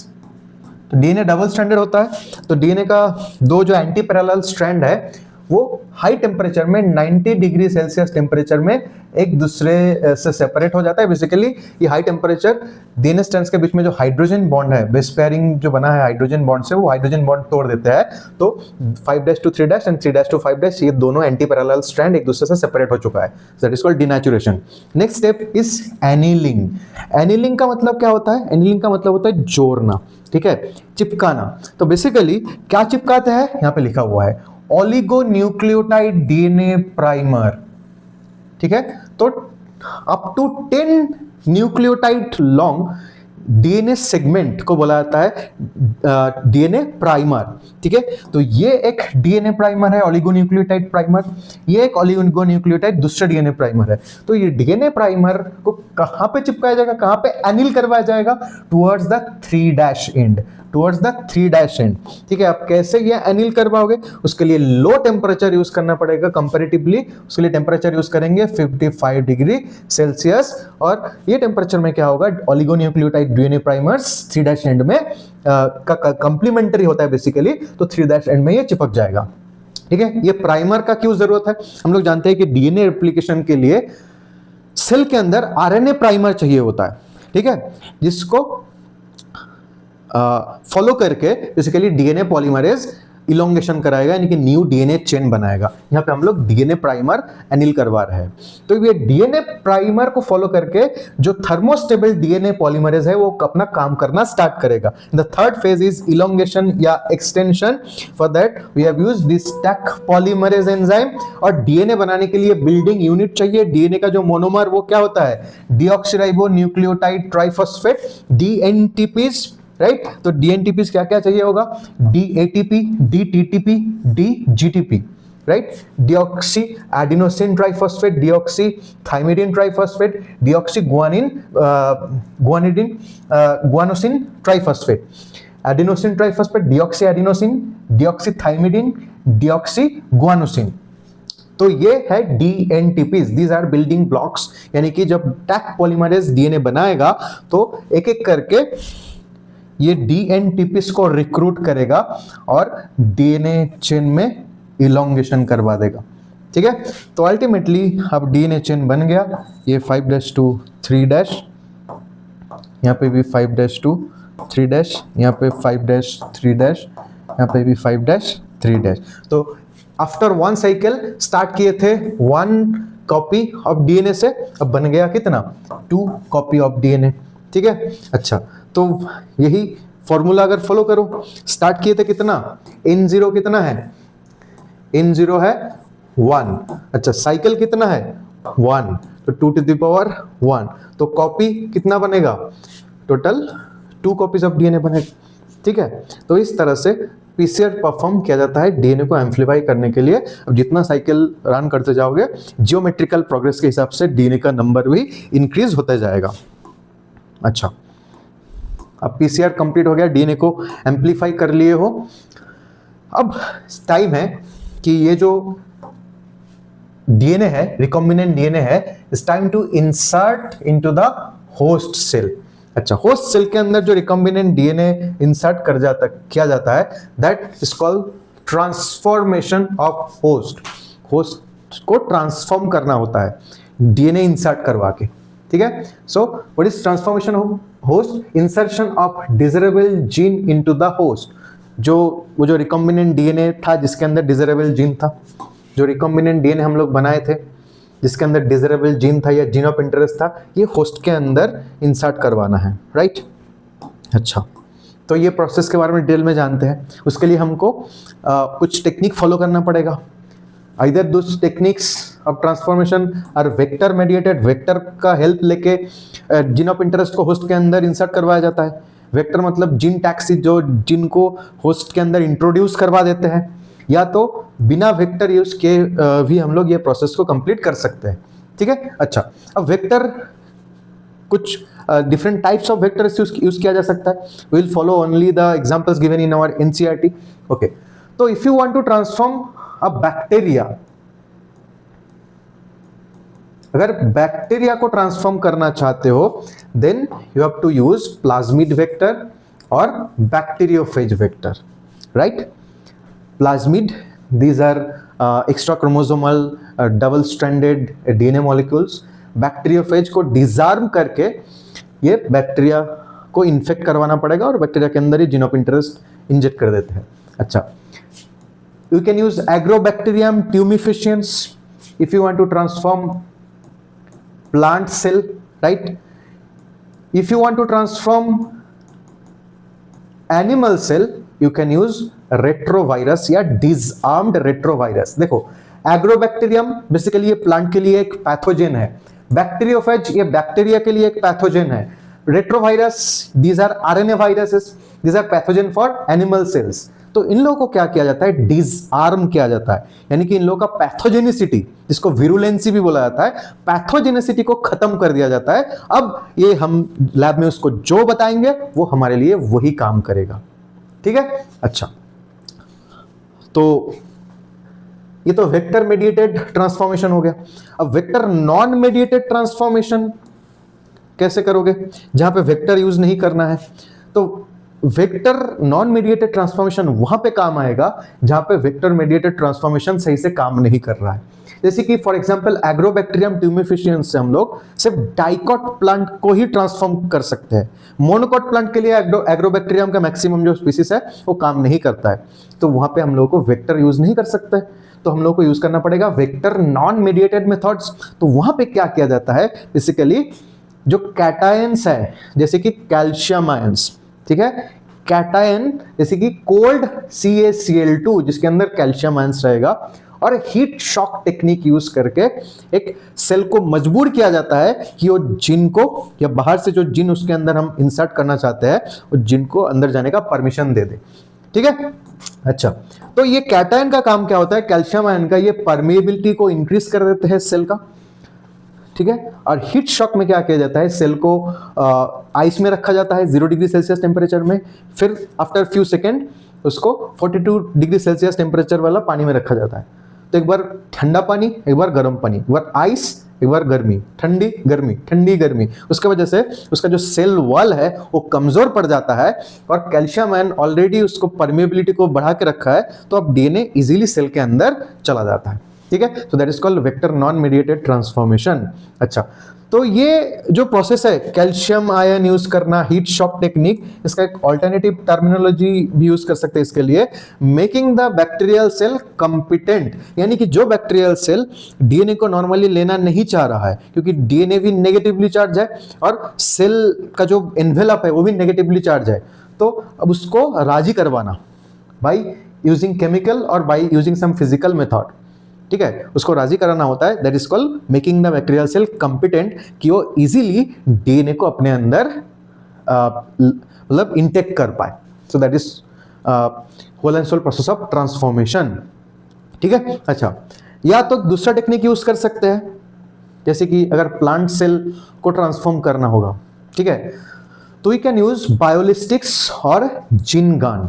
ऐसे तो बंदूक से हम लोग गोली मारते, ये ले गोली खा, तो प्लांट सेल को अगर गोली मारेंगे तो क्या करेंगे, वहां पे माइक्रोस्कोपिक गन यूज किया जाता है जिसको बुलाता है बायोलिस्टिक जिन गन, और उस गोली के अंदर क्या रहेगा, डीएनए रहेगा या जेनेटिक मटेरियल रहेगा, बट गोली का जो आउटर कवरिंग है वो किस चीज से बनाया जाएगा, particles of gold and particles of टंगस्टेन। तो गोल्ड या टंगस्टेन कोटेड मॉलिक्यूल्स के अंदर क्या रहेगा, डीएनए रहेगा, and now you can use biolistic gene gun to insert the genetic material directly into the cytoplasm of plant cells, ठीक है। तो ये heat shock technique and calcium chloride, cold calcium chloride, ये बैक्टीरियल सेल को component करने के लिए या बैक्टीरियल सेल के अंदर डीएनए इंसर्ट करने के लिए यूज करेंगे, और प्लांट सेल के अंदर डीएनए इंसर्ट करवाने के लिए when you are going with vector non mediated process will be using gun, इसको बुलाता है जिन गन या बायोलिस्टिक्स प्रोसेस। अच्छा, अब मानो कि ये हमारा होस्ट सेल है, दैट इज इकोलाई। अब इकोलाई को ट्रांसफॉर्म करना पड़ेगा, ठीक है। अच्छा, अब ट्रांसफॉर्म करने के लिए इकोलाई के पास बहुत सारे अपना जो सॉल्यूशन है, ठीक है, वहां पे बहुत सारे इकोलाई बैक्टीरिया है, ऐसा नहीं कि सब एक ही इकोलाई है, और उसमें बहुत सारे चॉइस भी दिया जाता है, बहुत सारे वेक्टर भी प्रेजेंट है, ठीक है। अच्छा, अब उसमें से कुछ वेक्टर रिकॉम्बिनेंट वेक्टर है, कुछ वेक्टर नॉन रिकॉम्बिनेंट वेक्टर है, यानी कि हम लोग जब ये प्रोसेस परफॉर्म कर रहे थे, रिकॉम्बिनेंट डीएनए बना रहे थे, तो जरूरी नहीं है कि हर एक vector DNA gene of interest को अपने साथ बैठा लेगा, अब जीन ऑफ इंटरेस्ट के साथ बाइंड हो जाएगा, ठीक है। कुछ वेक्टर जो रह जाते हैं वो बिना जीन ऑफ इंटरेस्ट के साथ बाइंड किए हुए वापस जुड़ जाते हैं, तो इस केस में ये वेक्टर क्या नहीं बन पाया, रिकॉम्बिनेंट नहीं बन पाया। तो एक मिक्सचर में ये सारे चीज है, तो ये सारे वेक्टर हम इनकॉर्पोरेट या इंसर्ट करना चाहते हैं एक होस्ट सेल के अंदर, ठीक है। अब कुछ होस्ट सेल, देखो कुछ होस्ट सेल जो कोई भी टाइप का वेक्टर को अपने अंदर इंसर्ट ही नहीं किया, यानी कि ये होस्ट सेल कॉम्पिटेंट ही नहीं बन पाया, तो इसके अंदर डीएनए या कोई भी प्लाज्मिड का एंट्री नहीं हुआ, तो इसको क्या बोलेंगे हम लोग, इसको हम लोग बोलेंगे नॉन ट्रांसफॉर्मेंट या नॉन ट्रांसफॉर्म्ड, ठीक है। ये दोनों क्या हो गया, इसके अंदर देखो एटलीस्ट प्लाज्मिड तो गया है, तो ये दोनों को हम लोग बोलेंगे ट्रांसफॉर्म्ड। इन दोनों को बोलेंगे हम लोग ट्रांसफॉर्म्ड। अब ट्रांसफॉर्म्ड बैक्टीरिया में से देखो, इसके अंदर सिंपल प्लाज्मिड गया है, नॉन रिकॉम्बिनेंट प्लाज्मिड, और इसके अंदर रिकॉम्बिनेंट प्लाज्मिड गया है। तो इसको हम लोग क्या बोलेंगे, रिकॉम्बिनेंट, सॉरी, इसको हम लोग बोलेंगे रिकॉम्बिनेंट ट्रांसफॉर्म्ड बैक्टीरिया, इसको हम लोग बोलेंगे नॉन रिकॉम्बिनेंट ट्रांसफॉर्म्ड बैक्टीरिया। ठीक है, तो अल्टीमेटली जब जीन ऑफ इंटरेस्ट को होस्ट सेल के अंदर इंसर्ट करवाने का कोशिश किया, कुछ host cell gene of interest को इंटेक किया ही नहीं, उन लोगों को क्या बोला गया, नॉन ट्रांसफॉर्म्ड या नॉन ट्रांसफॉर्मेंट। जो सेल एटलीस्ट कोई भी डीएनए को अपने अंदर एंट्री दिया उसको बोलेंगे ट्रांसफॉर्म्ड या ट्रांसफॉर्मेंट्स। क्लियर है? अच्छा, अब ट्रांसफॉर्मेंट्स में भी दो टाइप है। एक बैक्टीरिया जो कि ऐसा प्लाज्मिड को इंटेक किया जिसके अंदर जीन ऑफ इंटरेस्ट नहीं था, उसको बोलेंगे नॉन रिकॉम्बिनेंट ट्रांसफॉर्मेंट, और वो बैक्टीरिया जिसके अंदर plasmid with gene of interest यानी कि रिकॉम्बिनेंट प्लाज्मिड है, उसको बोलेंगे recombinant transformant. Is it clear? अच्छा, अब थोड़ा सा प्लाज्मिड वेक्टर के बारे में भी थोड़ा सा डिटेल में जान लेते हैं। ओके, तो प्लाज्मिड क्या होता है? They are double stranded circular DNA. Double stranded circular DNA यानी कि प्लाज्मिड में भी देखो दो स्ट्रैंड प्रेजेंट है एंड शेप क्या है, circle. So these are double stranded circular DNA. These are called extra chromosomal DNA. Extra chromosomal क्यों बोला गया है? एक बैक्टीरिया के अंदर एक ही क्रोमोसोम है जिसको न्यूक्लियोइड बोला जाता है। अब वो एक क्रोमोसोम छोड़ के बैक्टीरियल साइटोप्लाज्म में अगर कोई डबल स्ट्रैंडेड सर्कुलर डीएनए मिल रहा है तो उसको हम लोग क्या बोल सकते हैं, प्लाज्मिड बोल सकते हैं। अब ये प्लाज्मिड जब अपना कॉपी बनाते हैं यानी कि जब रेप्लिकेशन करते हैं, तब इसको ये न्यूक्लियस या न्यूक्लियोइड का कोई सपोर्ट नहीं चाहिए होता है, तो that's why we call them self replicating DNA. So what are plasmid? They are double stranded circular extra chromosomal self replicating DNA present in bacterial cytoplasm. अच्छा, अब एक प्लाज्मिड को तुम ये ट्रांसफॉर्मेशन प्रोसेस के लिए क्यों इस्तेमाल करोगे? ठीक है, उस प्लाज्मिड आइडेंटिकल एक प्लाज्मिड के पास क्या क्या फीचर होना चाहिए? पहला फीचर, इस प्लाज्मिड के पास ओरिजिन ऑफ रेप्लिकेशन होना चाहिए। ओरिजिन ऑफ रेप्लिकेशन प्लाज्मिड का वो साइट है जहां पे प्लाज्मिड जब अपना रेप्लिका यानी कि अपना कॉपी बनाता है तो डीएनए रेप्लिकेशन जिस साइट से स्टार्ट होगा प्लाज्मिड का, उसको बुलाता है ओरिजिन ऑफ रेप्लिकेशन।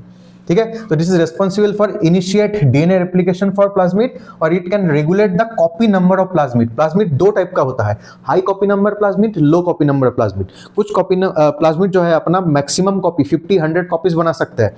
कुछ प्लाज्मिड जो होता है अपना मिनिमम कॉपी, ठीक है, 2 कॉपीज, 3 कॉपीज, 5 कॉपीज बना सकते हैं। They are called low copy number. अभी कॉपी नंबर कौन तय करता है? Origin of replication. ठीक है, अच्छा, सिलेक्टेबल मार्कर होना चाहिए प्लाज्मिड का। सेकेंड फीचर, हर एक प्लाज्मिड के पास क्या होना चाहिए? सिलेक्टेबल मार्कर जीन होना चाहिए, जिसको रिपोर्टर जीन भी बोला जाता है। अच्छा, अब इसका नाम में देखो मार्कर जीन, यानी कि स्पेसिफिक जीन अगर प्लाज्मिड में है और वो प्लाज्मिड एक बैक्टीरिया के अंदर है तो उस बैक्टीरिया को अलग से पहचान सकते हैं। एक झुंड में उसका एक अलग पहचान बनेगा। कैसे? So this selectable markers help us to identify and eliminate non transformants and permit growth of transformant. ठीक है, तो बेसिकली देखो ये तीन जो बैक्टीरिया है, दीज आर इस तीन में से ट्रांसफॉर्मेंट कौन है? ये वाला और ये वाला।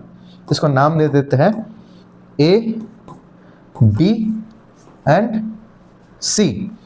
अच्छा, तो यहां पे नॉन ट्रांसफॉर्मेंट कौन है? ए। ट्रांसफॉर्मेंट कौन है? बी एंड सी। ठीक है, अच्छा, अब मानो कि मुझे ये रिकॉम्बिनेंट ट्रांसफॉर्मेंट को इन दोनों से सेपरेट आउट करना है। कैसे करेंगे? अब ये जीन ऑफ इंटरेस्ट जो है बेसिकली ये सिलेक्टेबल मार्कर जीन ही होता है मोस्ट ऑफ द केसेस में। अब जीन ऑफ इंटरेस्ट मानो कि ये एम्पिसिलिन रेजिस्टेंट जीन, यानी कि ये जीन जिसके पास रहेगा उस बैक्टीरिया को एम्पिसिलिन एंटीबायोटिक से नहीं मार सकते हो। ठीक है, तो अब ये तीनों बैक्टीरिया के ऊपर एम्पिसिलिन छोड़ दो इस बैक्टीरिया के कल्चर में, तो एम्पिसिलिन आके क्या करेगा? इस बैक्टीरिया को मार देगा, इस बैक्टीरिया को भी मार देगा, लेकिन इसको नहीं मार पाएगा क्योंकि इसके पास ये मार्कर जीन या रिपोर्टर जीन प्रेजेंट है। ठीक है, तो ये जीन का प्रेजेंस बताता है, ये जो बैक्टीरिया है दैट इज रिकॉम्बिनेंट ट्रांसफॉर्मेंट। ठीक है, समझ में आया what is the importance of selectable marker inside a bacteria. अच्छा, तो प्लाज्मिड में बेसिकली प्लाज्मिड में मार्कर जीन रहेगा तभी ना बैक्टीरिया के पास जाएगा, इसलिए मैं ऐसा बोलूं। नेक्स्ट थर्ड क्या फीचर होना चाहिए, क्लोनिंग साइट या रिकॉग्निशन साइट होना चाहिए।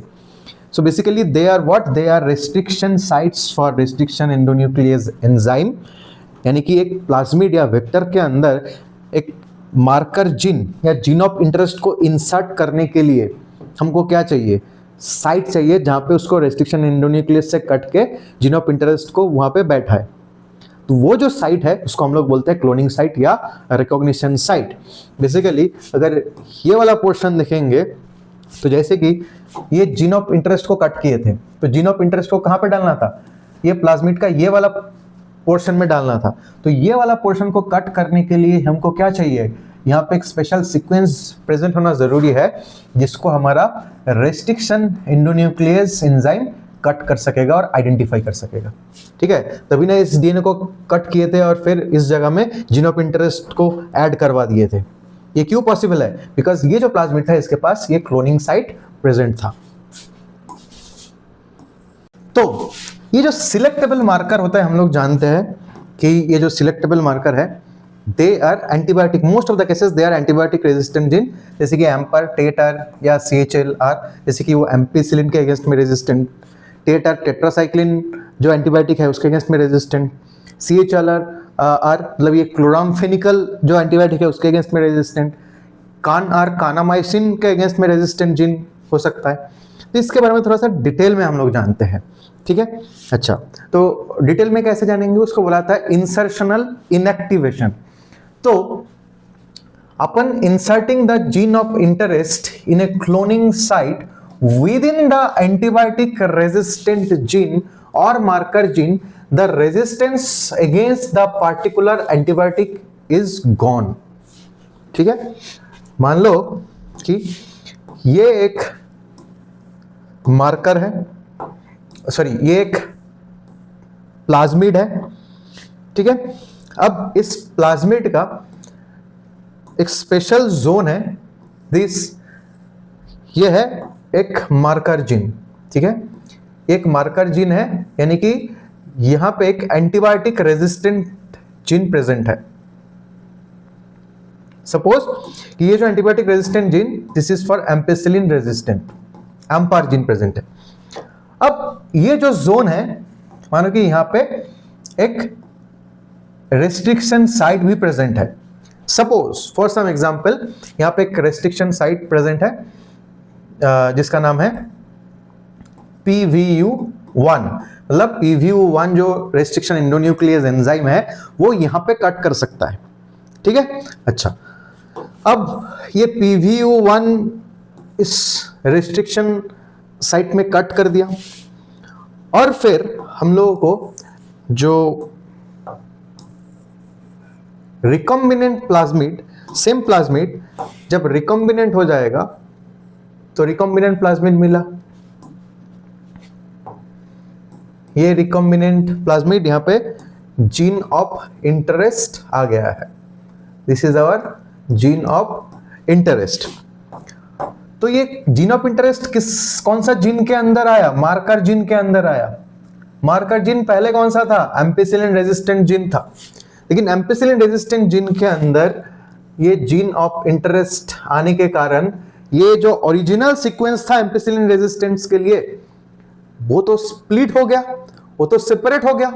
तो अब क्या ये एम्पिसिलिन रेजिस्टेंस जीन काम करेगा, क्या ये एम्पिसिलिन के अगेंस्ट में रेजिस्टेंस शो करेगा, तो आंसर है नो, अब ये रेजिस्टेंट नहीं रहा। सो that is called insertional inactivation. ठीक है, अच्छा, तो यहां पे एक एग्जांपल दिखाया गया है, मानो कि यहां पे एक प्लाज्मिड है जिसके पास दो रिपोर्टर जीन था, दो मार्कर जीन था, एक एम्पिसिलिन रेजिस्टेंट, एक टेट्रासाइक्लिन रेजिस्टेंट जीन। ठीक है, अच्छा, अब इसके अंदर हम लोग ये जो प्लाज्मिड है, इस प्लाज्मिड के अंदर हम क्या किए, जीन ऑफ इंटरेस्ट इंसर्ट किए। अब जीन ऑफ इंटरेस्ट जब इंसर्ट करने गए तो मानो कि मेरे पास 3 प्लाज्मिड था, 3 प्लाज्मिड में से कोई एक ही प्लाज्मिड है जिसके अंदर जीन ऑफ इंटरेस्ट आ पाया, तो ये रिकॉम्बिनेंट प्लाज्मिड बन गया, और बाकी जो ये 2 प्लाज्मिड है इसके अंदर जीन ऑफ इंटरेस्ट नहीं आया, तो ये नॉन रिकॉम्बिनेंट प्लाज्मिड रह गया। ठीक है, तो अब ये जो ओरिजिनल प्लाज्मिड था उसके पास 2 मार्कर जीन था, एक एम्पिसिलिन रेजिस्टेंस के लिए, एक टेट्रासाइक्लिन रेजिस्टेंस के लिए। तो जो नॉन रिकॉम्बिनेंट रह गया, नॉन रिकॉम्बिनेंट प्लाज्मिड, उसके पास एम्पार और टेटार जीन इंटैक्ट है, बट जो रिकॉम्बिनेंट प्लाज्मिड आया उसके एम्पिसिलिन रेजिस्टेंट जीन के अंदर मानो कि ये new gene of interest insert हो चुका है। जीन ऑफ इंटरेस्ट इंसर्ट होने के कारण एम्पिसिलिन रेजिस्टेंस खो दिया ये। ठीक है, अच्छा, अब ये 3 प्लाज्मिड को लेके मैंने क्या किया, 3 अलग अलग ई कोलाई बैक्टीरिया के अंदर मैं ट्रांसफॉर्म किया या प्रोसेस फॉलो किया। तो यहाँ पे पहला जो बैक्टीरिया है ई कोलाई ए, वो ये जो प्लाज्मिड है उसको लेने से इनकार कर दिया, यानी कि ये कैसे रह गया, ये नॉन ट्रांसफॉर्मेंट हो गया क्योंकि इसके अंदर कोई भी प्लाज्मिड नहीं आया। अच्छा, ई कोलाई बी जो है ये आर प्लाज्मिड को इंसर्ट करवाया अपने अंदर, तो ये बन गया रिकॉम्बिनेंट ट्रांसफॉर्मेंट। ई कोलाई सी जो है ये नॉन रिकॉम्बिनेंट प्लाज्मिड को अपने अंदर एंट्री दिया, तो ये बन गया नॉन रिकॉम्बिनेंट ट्रांसफॉर्मेंट, है कि नहीं। अच्छा, अब हमको क्या करना है, नॉन ट्रांसफॉर्मेंट से ट्रांसफॉर्मेंट को सेपरेट आउट करना है। तो कैसे हम सेपरेट आउट करेंगे, नॉन ट्रांसफॉर्मेंट को ट्रांसफॉर्मेंट को सेपरेट आउट करने के लिए ये तीनों जो बैक्टीरिया का कॉलोनी है ए, बी एंड सी, ये तीनों बैक्टीरिया का कॉलोनी को मैं ऐसा एक पेट्री डिश में ट्रांसफर किया जिसके मीडिया में क्या था, टेट्रासाइक्लिन था। अब टेट्रासाइक्लिन के अगेंस्ट में जिस बैक्टीरिया के प्लाज्मिड में रेजिस्टेंस होगा वो बैक्टीरिया इस मीडिया में ग्रो कर पाएगा और बाकी बैक्टीरिया मर जाएगा। तो हम लोगों ने क्या देखा कि इस बैक्टीरिया, इस टेट्रासाइक्लिन कंटेनिंग मीडिया में जो बी कॉलोनी और सी कोलाई का कॉलोनी ग्रो किया, ए कॉलोनी ग्रो नहीं कर पाया। इसके पीछे रीजन क्या है, देखो, ए जो बैक्टीरिया था ये नॉन ट्रांसफॉर्मेंट था, तो इसके अंदर प्लाज्मिड आया ही नहीं था, तो इसके अंदर कोई टेट्रासाइक्लिन रेजिस्टेंस जीन है ही नहीं, इसलिए ये टेट्रासाइक्लिन के अगेंस्ट में ग्रो कर ही नहीं पाएगा। बट बैक्टीरिया कॉलोनी बी और बैक्टीरिया कॉलोनी सी, इन दोनों के अंदर देखो, एक के अंदर नॉन रिकॉम्बिनेंट प्लाज्मिड है, एक के अंदर रिकॉम्बिनेंट प्लाज्मिड है, लेकिन प्लाज्मिड है ना, और दोनों प्लाज्मिड में ही कौन सा जीन इंटैक्ट है, टेट्रासाइक्लिन रेजिस्टेंट जीन इंटैक्ट है। तो दोनों ही, इसलिए दोनों ही टाइप ऑफ बैक्टीरिया जो है तो ये टेट्रासाइक्लिन मीडिया में ग्रो किया। अब हमको क्या करना पड़ेगा, ये जो टेट्रासाइक्लिन कंटेनिंग मीडिया है इससे कॉलोनी बी और कॉलोनी सी को मैं ट्रांसफर कर दिया एक सेकेंड पेट्री डिश में। अब इसमें जो कल्चर मीडिया था इसमें कौन सा एंटीबायोटिक था, एम्पिसिलिन एंटीबायोटिक था। अब एम्पिसिलिन के अगेंस्ट में ग्रो करने के लिए कौन सा जीन चाहिए, एम्पिसिलिन रेजिस्टेंट जीन चाहिए। तो एम्पिसिलिन रेजिस्टेंट जीन देखो कौन सा कॉलोनी में है, सी कॉलोनी में है। कॉलोनी बी में एम्पिसिलिन रेजिस्टेंट जीन पहले था, लेकिन रिकॉम्बिनेंट होने के बाद वो क्या हो गया, एम्पिसिलिन रेजिस्टेंस इंसर्शनल इनएक्टिवेशन के कारण खत्म हो गया। तो बी ग्रो नहीं कर पाएगा, इस कॉलोनी में कौन ग्रो कर पाएगा, बस सी कॉलोनी, जो सी ई कोलाई बैक्टीरिया का कॉलोनी इस एम्पिसिलिन कंटेनिंग मीडिया में ग्रो करेगा, बाकी बी जो है इसमें मर जाएगा। ठीक है, जो बी कॉलोनी है वो ग्रो नहीं कर पाया, वो डिस्ट्रॉय हो गया। अच्छा, तो बेसिकली इससे हम लोगों को क्या मालूम चला कि जो ट्रांसफॉर्मेंट कौन कौन है और नॉन ट्रांसफॉर्मेंट कौन कौन है। ट्रांसफॉर्मेंट से, ट्रांसफॉर्मेंट के अंदर कौन रिकॉम्बिनेंट ट्रांसफॉर्मेंट है, कौन नॉन रिकॉम्बिनेंट ट्रांसफॉर्मेंट है। तो अल्टीमेटली जो एम्पिसिलिन कंटेनिंग मीडिया है उसमें जो बैक्टीरिया ग्रो किया ये कौन सा है, ये नॉन रिकॉम्बिनेंट ट्रांसफॉर्मेंट है। रिकॉम्बिनेंट ट्रांसफॉर्मेंट जो है वो तो इस पेट्री डिश में मर गया, एम्पिसिलिन कंटेनिंग पेट्री डिश में। तो फिर अब क्या होगा, अब इस प्रोसेस अगर हम लोग फॉलो करते हैं, ये सिंपल प्रोसेस, इस प्रोसेस से अगर मुझे रिकॉम्बिनेंट ट्रांसफॉर्मेंट बैक्टीरिया चाहिए होता है तो हमको क्या करना होता है, ये टेट्रासाइक्लिन कंटेनिंग मीडिया से इसका एक रेप्लिका प्लेट बनाना होता है। फिर उस रेप्लिका प्लेट बना के हम लोग को मालूम चलता कि जहां पे बैक्टीरिया है मतलब वो रिकॉम्बिनेंट नहीं है, जहां पे बैक्टीरिया नहीं है वो जगह में जो कॉलोनी था that was a recombinant one, that was a recombinant transformant colony bacteria. ठीक है, तो ये प्रोसेस काफी हेक्टिक हो जाता है, ये प्रोसेस काफी हेक्टिक हो जाता है। मतलब सिंपल सी बात है, अगर हम लोग as a selectable marker ampicillin resistant gene या टेट्रासाइक्लिन रेजिस्टेंट जीन या कोई भी एंटीबायोटिक रेजिस्टेंट जीन को यूज करेंगे तो कभी कभी प्रोसेस बहुत ज्यादा कॉम्प्लेक्स बन जाता है और काफी बड़ा हो जाता है प्रोसेस। तो इसीलिए साइंटिस्ट लोगों ने क्या किया, एक ऑल्टरनेट रिपोर्टर जीन ढूंढना स्टार्ट किया। तो अब उन लोगों को एक दूसरे प्लाज्मिड के अंदर, इस प्लाज्मिड का नाम था PUC19, इस प्लाज्मिड के अंदर एक ऐसा जीन मिला जो एंटीबायोटिक रेजिस्टेंट का काम नहीं करता है, जो कलर प्रोड्यूस कर सकता है, और वो जीन क्या था, लैक-जेड जीन। ठीक है, अच्छा, अब ये लैक-जेड जीन वाला प्लाज्मिड यानी कि PUC19 प्लाज्मिड जो भी बैक्टीरिया के अंदर रहेगा, वो बैक्टीरिया के अंदर ये लैक-जेड जीन भी प्रेजेंट होगा। अब जिसके अंदर लैक-जेड प्रेजेंट होगा वो एक स्पेशल एंजाइम बना पाता है जिसका नाम है बीटा गैलेक्टोसाइडेज। क्या एंजाइम बना पाता है लैक-जेड जीन? लैक-जेड का प्रोडक्ट क्या है? Beta galactosidase. अच्छा, ऐसे नॉर्मली बीटा गैलेक्टोसाइडेज का जो सबस्ट्रेट होता है वो तो लैक्टोज होता है, ठीक है, बट यहां पे लैक्टोज नहीं यूज किया गया है, यहां पे बीटा गैलेक्टोसाइडेज का एक दूसरा सबस्ट्रेट यूज किया गया है, एक दूसरा सबस्ट्रेट यूज किया गया है जिसका नाम है एक्स-गैल। अच्छा, अब ये एक्स-गैल सबस्ट्रेट का खासियत क्या है? ये एक्स-गैल सबस्ट्रेट जो है, this is a kind of chromogenic substrate. ये कैसा सबस्ट्रेट है? दिस इज क्रोमोजेनिक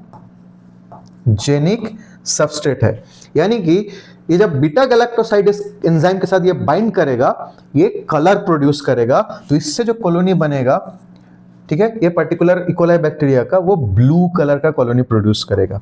ये ब्लू कलर क्यों बना है? क्योंकि ये एक्स-गैल क्रोमोजेनिक सबस्ट्रेट जब बीटा गैलेक्टोसाइड से बाइंड करते हैं तो ब्लू कलर का कॉलोनी प्रोड्यूस होता है। ठीक है, अच्छा, अब मान लो कि ये जो PUC19 था, इसके पास एक एम्पिसिलिन रेजिस्टेंट जीन भी है, लैक-जेड जीन भी है। तो अब लैक-जेड जीन को हम क्या करेंगे? इंसर्ट करवा देंगे, इंसर्शनली इनएक्टिवेट करवा देंगे, एम्पिसिलिन जीन को छेड़छाड़ नहीं करेंगे।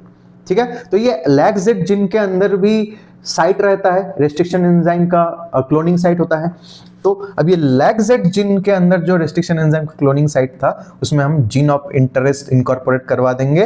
तो लैक-जेड जीन अब हो गया इंसर्शनली इनएक्टिवेटेड, लेकिन एम्पिसिलिन रेजिस्टेंट जीन इसमें अभी भी बरकरार है। तो एम्पिसिलिन यानी कि एंटीबायोटिक रेजिस्टेंट जीन के साथ छेड़छाड़ करने का जरूरत नहीं पड़ा, एक दूसरा अल्टरनेटिव जीन मिल गया। अब ये लैक-जेड जीन के अंदर जब जीन ऑफ इंटरेस्ट इंसर्ट किया गया, ये जीन ऑफ इंटरेस्ट जब इंसर्ट करवाया गया, तो ये अब रिकॉम्बिनेंट प्लाज्मिड ये बैक्टीरिया के अंदर इंसर्ट करवा दिया गया, इकोलाई के अंदर। अब ये इकोलाई के अंदर लैक-जेड जीन स्प्लिट हो चुका है, लैक-जेड जीन बीटा गैलेक्टोसाइडेज नहीं बना पाएगा, तो अगर उसमें एक्स-गैल भी इनकॉर्पोरेट करोगे तो वहां पे कोई भी कलर फॉर्मेशन नहीं होगा, तो इसका जो कॉलोनी बनेगा they will be colourless colony. ठीक है, तो कलरलेस कॉलोनी कब बना है? जब रिकॉम्बिनेंट प्लाज्मिड एक बैक्टीरिया के अंदर इंसर्ट करवाया गया और बैक्टीरिया ट्रांसफॉर्म हुआ। तो लैक-जेड जीन जिस प्लाज्मिड के अंदर रहता है तो ये नॉन रिकॉम्बिनेंट है, बट लैक-जेड जीन के अंदर जीन ऑफ इंटरेस्ट डालने के कारण ये स्प्लिट होके ये रिकॉम्बिनेंट बन जाता है, तो ये कलर प्रोड्यूस नहीं कर पाएगा। तो बेसिकली मुद्दा क्या है? अगर बैक्टीरियल कॉलोनी ब्लू हो रहा है, मतलब उसमें लैक-जेड प्रेजेंट है, लैक-जेड वाला प्लाज्मिड, मतलब वो ट्रांसफॉर्म तो है बट उसमें नॉन रिकॉम्बिनेंट प्लाज्मिड है। बैक्टीरिया अगर कलरलेस कॉलोनी बना रहा है, इसका मतलब क्या है? उसमें प्लाज्मिड इंसर्ट किया गया है, यानी कि ट्रांसफॉर्म तो हुआ है बट उसमें रिकॉम्बिनेंट प्लाज्मिड है। So that is the difference. Colourful colony gene of interest नहीं है उस बैक्टीरिया के अंदर, कलरलेस कॉलोनी उस बैक्टीरिया के अंदर जीन ऑफ इंटरेस्ट है। तो that is a lack-Z, that is alternative of the selectable marker gene, जहां पे हम लोग ट्रेडिशनल एंटीबायोटिक रेजिस्टेंट जीन को ना यूज करके एक कलर प्रोड्यूसिंग जीन यूज कर रहे हैं। ठीक है, on presence of colour producing substrate या क्रोमोजेनिक सबस्ट्रेट। ठीक है, do not confuse this concept with lactose operon. ठीक है, वहां पे जो बीटा गैलेक्टोसाइडेज है उसका सबस्ट्रेट के फॉर्म में हम लोग क्या यूज किए थे, लैक्टोज यूज किए थे, बट यहाँ पे लैक्टोज के जगह में एक्सगैल यूज किए हैं। मार्क द डिफरेंस, ठीक है। अच्छा, तो फर्स्ट आर्टिफिशियल प्लाज्मिड का बात करेंगे हम लोग, PBr322, ठीक है। तो PBr322 जो है, this is for P for plasmid, B for Bolivar, R for Rodriguez. तो बेसिकली बॉलीवर एंड रॉड्रिगेज मिलके ये आर्टिफिशियली ये प्लाज्मिड बनाए थे to use as a vector, and 322 ये लैब नंबर है, लैब कोड है ये प्लाज्मिड, ठीक है। तो इस प्लाज्मिड में बेसिक इंपॉर्टेंट जो जीन है क्या है, ये जो ओरी दिख रहा है लिखा हुआ है, this is origin of replication site, यानी कि ये प्लाज्मिड जब अपना कॉपी बनाएगा, रेप्लिकेट करेगा, तो यहाँ से रेप्लिकेशन स्टार्ट होगा। रोप जो दिख रहे हो, rop for repressor of primer, repressor of primer या रिप्रेशर ऑफ पॉलीमरेज। बेसिकली ये ओरिजिन से जब डीएनए रेप्लिकेशन स्टार्ट होगा तो डीएनए पॉलीमरेज ये प्रोसेस करवाता है, तो पॉलीमरेज को ब्लॉक कर देते हैं ये रोप जीन, तो ये भी कॉपी नंबर को इन्फ्लुएंस कर सकता है। जैसे एक प्लाज्मिड का कॉपी नंबर को कौन डिनोट करता है, कौन बताता है कॉपी नंबर हाई होगा कि लो होगा, ओरिजिन ऑफ रेप्लिकेशन ये जीन बताता है, but this can also influence this copy number. अच्छा, ये छोड़ के यहाँ पे दो सिलेक्टेबल मार्कर जीन प्रेजेंट है, this is against ampicillin, that is AMPR gene, ampicillin resistant, and this is against tetracycline, this is STAT-R gene, है कि नहीं। ओके, अब इसमें रिस्ट्रिक्शन एंजाइम के लिए क्लोनिंग साइट के बारे में भी बताना है, ठीक है। तो कौन सा क्लोनिंग साइट है, एम्पिसिलिन रेजिस्टेंट जीन के ऊपर 2 क्लोनिंग साइट है, cloning site for PVU1 and PST1। Rope gene के अंदर एक क्लोनिंग साइट है, दैट इज PVU2। टेट्रासाइक्लिन के अंदर 2 क्लोनिंग साइट है, cloning site for SAL1 restriction enzyme and BAMH1 restriction enzyme, और इन दोनों के बीच में कौन है, HIND3 CLAV1 एंड EcoR1। तो यहाँ पे कुछ इंपॉर्टेंट पॉइंट याद रखना है, एक पर्टिकुलर प्लाज्मिड के अंदर एक पर्टिकुलर रेस्ट्रिक्शन एंजाइम का एक ही क्लोनिंग साइट या रेस्ट्रिक्शन साइट होनी चाहिए। मानो कि EcoR1 का रेस्ट्रिक्शन साइट यहाँ पे प्रेजेंट है, मतलब कि यहाँ पे भी प्रेजेंट होता तो क्या होता, EcoR1 एंजाइम इस प्लाज्मिड का यहाँ पे भी कट लगाता, यहाँ पे भी कट लगाता, तो प्लाज्मिड का 2-3 टुकड़ा बन जाता, जो कि बायोटेक्नोलॉजी में जो प्रोसेस है उसको और ज्यादा कॉम्प्लेक्स बना देता है कि नहीं। So it's better that for a particular plasmid which you are using as a vector, it should contain one particular restriction site for a particular restriction enzyme, ठीक है, ये बात मार्क कर लेना। अच्छा, अब अगर इस प्लाज्मिड को रिकॉम्बिनेंट बनाना चाहते हो, जीन ऑफ इंटरेस्ट इसमें इनकॉर्पोरेट करना चाहते हो, you can use this site PVU1। अगर PVU1 यूज करोगे तो एम्पिसिलिन रेजिस्टेंस लॉस्ट हो जाएगा, इंसर्शनली इनएक्टिवेटेड हो जाएगा। अगर PST1 में तुम जीन ऑफ इंटरेस्ट डालोगे तब भी एम्पिसिलिन रेजिस्टेंस खो जाएगा। अगर PVU2 जोन में इंसर्ट करोगे जीन ऑफ इंटरेस्ट तो रिप्रेशर ऑफ पॉलीमरेज जीन का एक्टिविटी खो जाएगा। अगर टेटर जीन को इंसर्शनली इनएक्टिवेट करना चाहते हो तो SAL1 रेस्ट्रिक्शन एंजाइम यूज करोगे। BAMH1 यूज करने से भी tetracycline resistance will be lost for this particular plasmid, ठीक है। अच्छा, तो ये सारे जो रेस्ट्रिक्शन साइट है या क्लोनिंग साइट है, इसको याद करने का एक शॉर्टकट तरीका है, पाव भाजी, पास्ता, पाव भाजी। तुम खाने गए, पाव भाजी लिए, पास्ता लिए, एक पाव भाजी एक पास्ता, उसके बाद और एक पाव भाजी लिए, सो PV1 PST1, उसके बाद दूसरा पाव भाजी PVU2। अच्छा, उसके बाद क्या किए, सैलाड बना के SAL1 BAMH1, उसके बाद क्या किए, सैलाड बना के हिंदी क्लास में इकोनॉमिक्स पढ़ने गए, HIND3 CLAV1 EcoR1, ठीक है। तो इस तरह से ये PBr322 प्लाज्मिड के बारे में याद रख सकते हो। Now we'll talk about one important vector in biotechnology, that is Agrobacterium tumefaciens, right? ये बेसिकली एक नेचुरल जेनेटिक इंजीनियर होता है and that infects only dicot plant.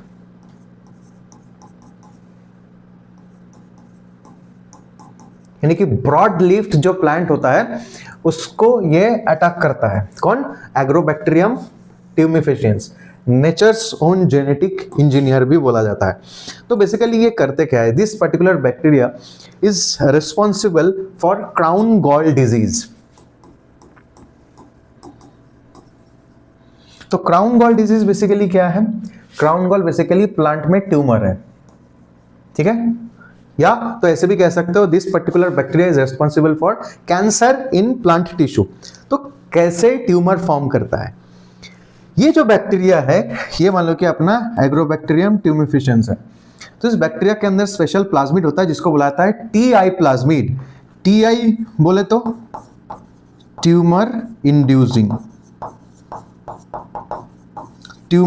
Inducing plasmid होता है, ठीक है। तो ये ट्यूमर इंड्यूसिंग प्लाज्मिड या टीआई प्लाज्मिड को अगर देखोगे तो टीआई प्लाज्मिड के अंदर एक ऑन्कोजेनिक रीजन रहता है, यानी कि ये पर्टिकुलर जो जोन है, this zone is responsible for tumour formation. इसको बुलाता है टीडीएनए, जो ऑन्कोजेनिक रीजन जिसकी वजह से कैंसर होता है, इसको बुलाता है टीडीएनए, ठीक है, या ट्रांसफर डीएनए। क्योंकि ये बैक्टीरिया जो है पूरा प्लाज्मिड को प्लांट सेल के अंदर नहीं भेजते हैं।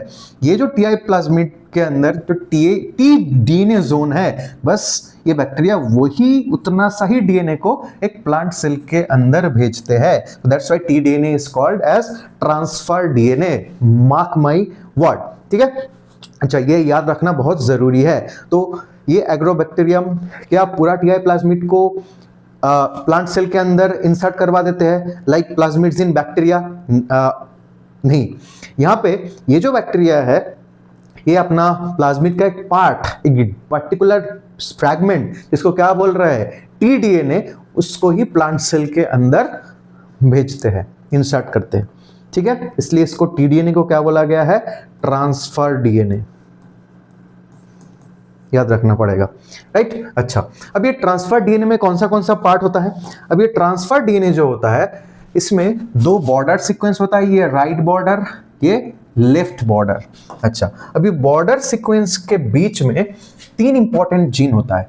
ये OPI gene, this is responsible for production of opine. Basically ये टीडीएनए जब प्लांट सेल के अंदर चला जाता है तो ये टीडीएनए प्लांट सेल से क्या करवाता है? ओपाइन रिलीज करवाता है। That is a food for this bacteria. ये जो बैक्टीरिया है ये बाहर चिपका रहता है प्लांट के, ये अंदर नहीं जाते, और ये प्लांट सेल से, ट्यूमर सेल से जो फूड रिलीज होता है इसको ये कंज्यूम करते हैं, ठीक है। अच्छा, साइटोकाइनिन प्रोड्यूस करते हैं, साइटोकेजिन प्लांट हार्मोन, बेसिकली ये ग्रोथ के लिए रिस्पॉन्सिबल होता है, साइटोकाइनिन। और a gene, this is producer for auxin hormone, ठीक है। तो ये टीडीएनए क्या क्या बनाता है? ऑक्सिन बनाता है, साइटोकाइनिन बनाता है, ओपाइन बनाता है। ऑक्सिन और साइटोकाइनिन की वजह से प्लांट में क्या होगा? सेलुलर ग्रोथ होगा, ट्यूमर बनेगा, और ओपाइन क्या होगा? बाहर फूड रिलीज करेगा जो बैक्टीरिया के लिए खाना होगा।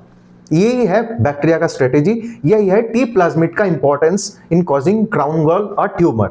अच्छा, अब हम लोग क्या करेंगे? ये टीआई प्लाज्मिड को डिसआर्म करेंगे। इस एग्रोबैक्टीरियम को डिसआर्म करने के लिए टीआई प्लाज्मिड को डिसआर्म करना पड़ेगा, यानी कि जो ऑन्कोजेनिक रीजन था, जो टीडीएनए है, उस टीडीएनए का लेफ्ट बॉर्डर और राइट बॉर्डर को इंटैक्ट रखेंगे, ताकि ये जो टीआई प्लाज्मिड है ये बॉर्डर सीक्वेंस के बीच में टीडीएनए के जो पोर्शन है वो प्लांट सेल में भेज पाए, वो प्लांट सेल में ये इंसर्ट करवा पाए, ठीक है। लेकिन ये जो ओपाइन, ऑक्सिन और साइटोकाइनिन प्रोड्यूसिंग जीन है इसको कट कर दिया गया और उसके जगह में हम लोग जीन ऑफ इंटरेस्ट इंसर्ट कर देंगे। तो अब ये लेफ्ट बॉर्डर और राइट बॉर्डर क्या करेगा? ये पर्टिकुलर डीएनए फ्रैगमेंट को लेके चला जाएगा प्लांट के पास, और प्लांट के अंदर, ब्रॉडलीफ प्लांट या डाइकॉट प्लांट के अंदर जो भी जीन तुम डिलीवर करना चाह रहे थे वो जीन तुम डिलीवर सक्सेसफुली कर दोगे। And that is the reason this is called nature's genetic engineer.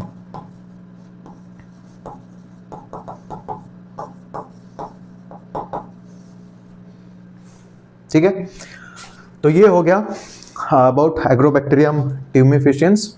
Okay, now the topic is obtaining the product.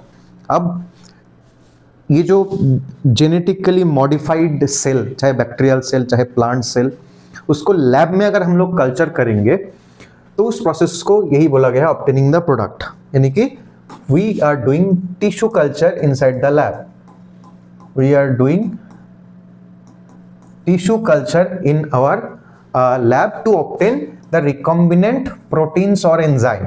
ठीक है, तो we need tissue culture facilities, और टिश्यू कल्चर करने के लिए क्या क्या चाहिए, या तो तुम शेक फ्लास्क के अंदर टिश्यू कल्चर कर सकते हो, या तो अगर लार्ज स्केल में करना है तो बायोरिएक्टर्स यूज किया जा सकता है।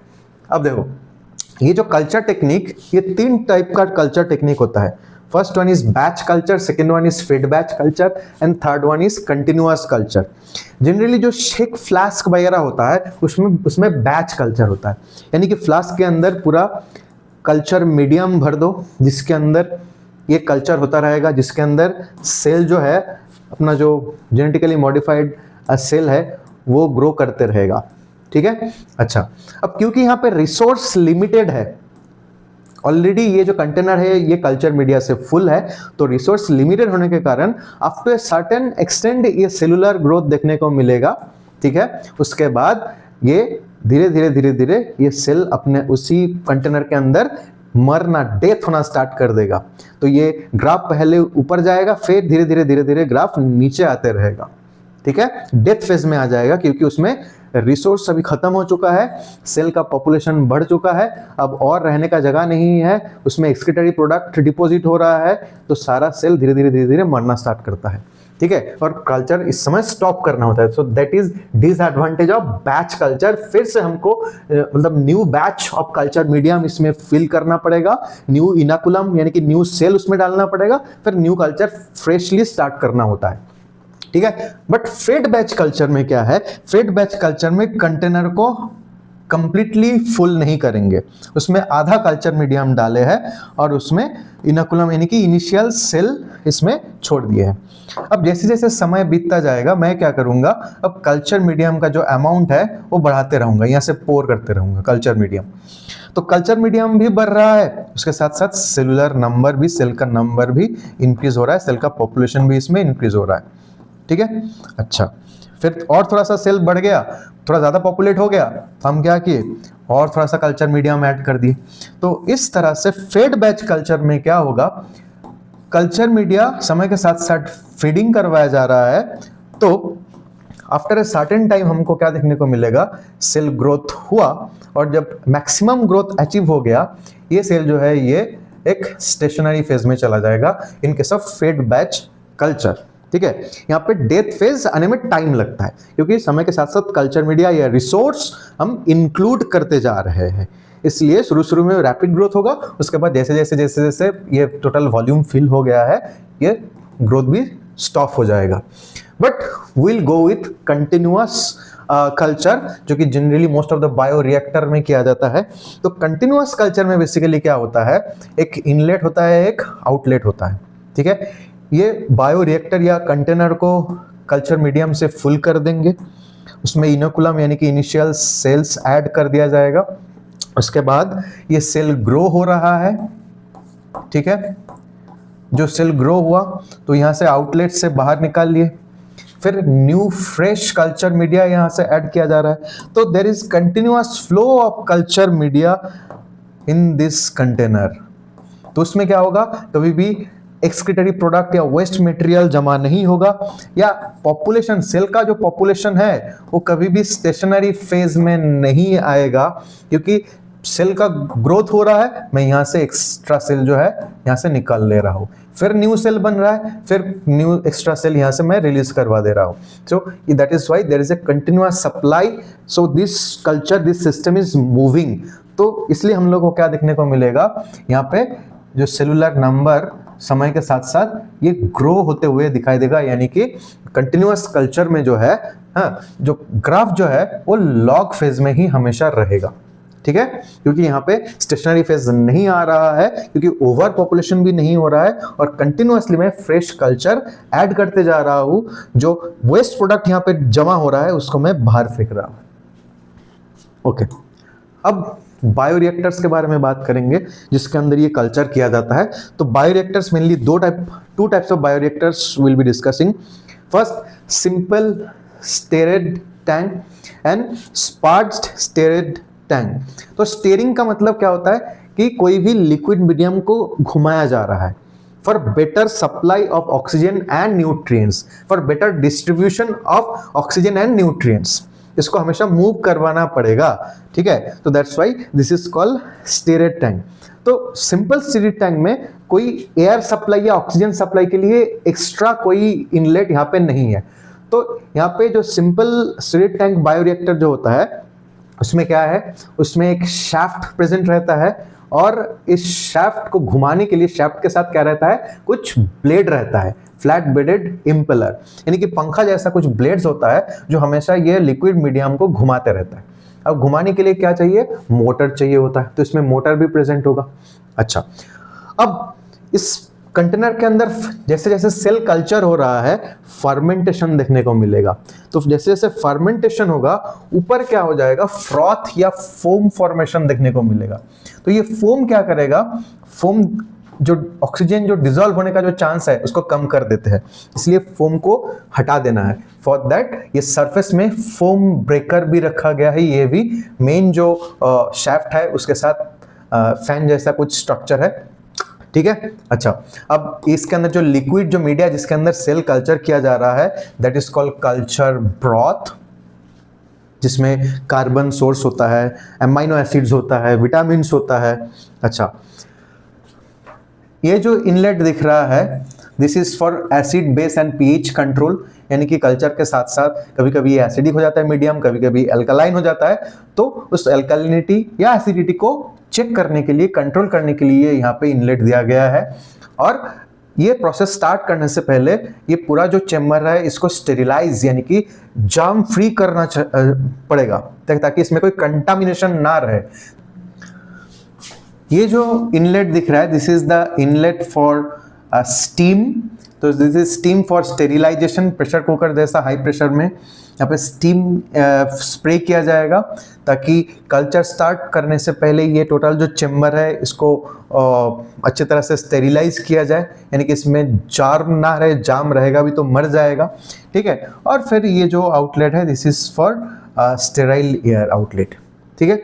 अच्छा, तो इसका ये एक ऑल्टरनेटिव, एक बेटर वर्जन है स्पार्ज्ड स्टिरेट टैंक। तो स्पार्ज का मतलब देखो नीचे से यहाँ पे ऑक्सीजन का या एयर का बबलिंग हो रहा है, तो ये एयर बबल का जो बुल्ले है वो हमेशा यहाँ से आते रहते हैं, just like aquarium, you are keeping your fish inside the aquariums and you are fitting an aerator with it, right? So what is the function of the aerator? The sparging air bubbles inside the liquid medium. तो जितना ज़्यादा bubble formation होगा तो bubble क्या करता है, surface area को बढ़ा देते हैं, ठीक है। बबल सरफेस एरिया को बढ़ा देते हैं, बबल के अंदर एयर ट्रैप होता है और ये एयर में जो ऑक्सीजन है वो लिक्विड मीडियम में मिक्स हो जाएगा जो कि एरोबिक कल्चर में हेल्प करेगा, ठीक है। अच्छा, और जितना ज़्यादा सरफेस एरिया बढ़ेगा ये स्पार्जिंग एंड शेकिंग के वजह say that will increase the surface area for oxygen transfer.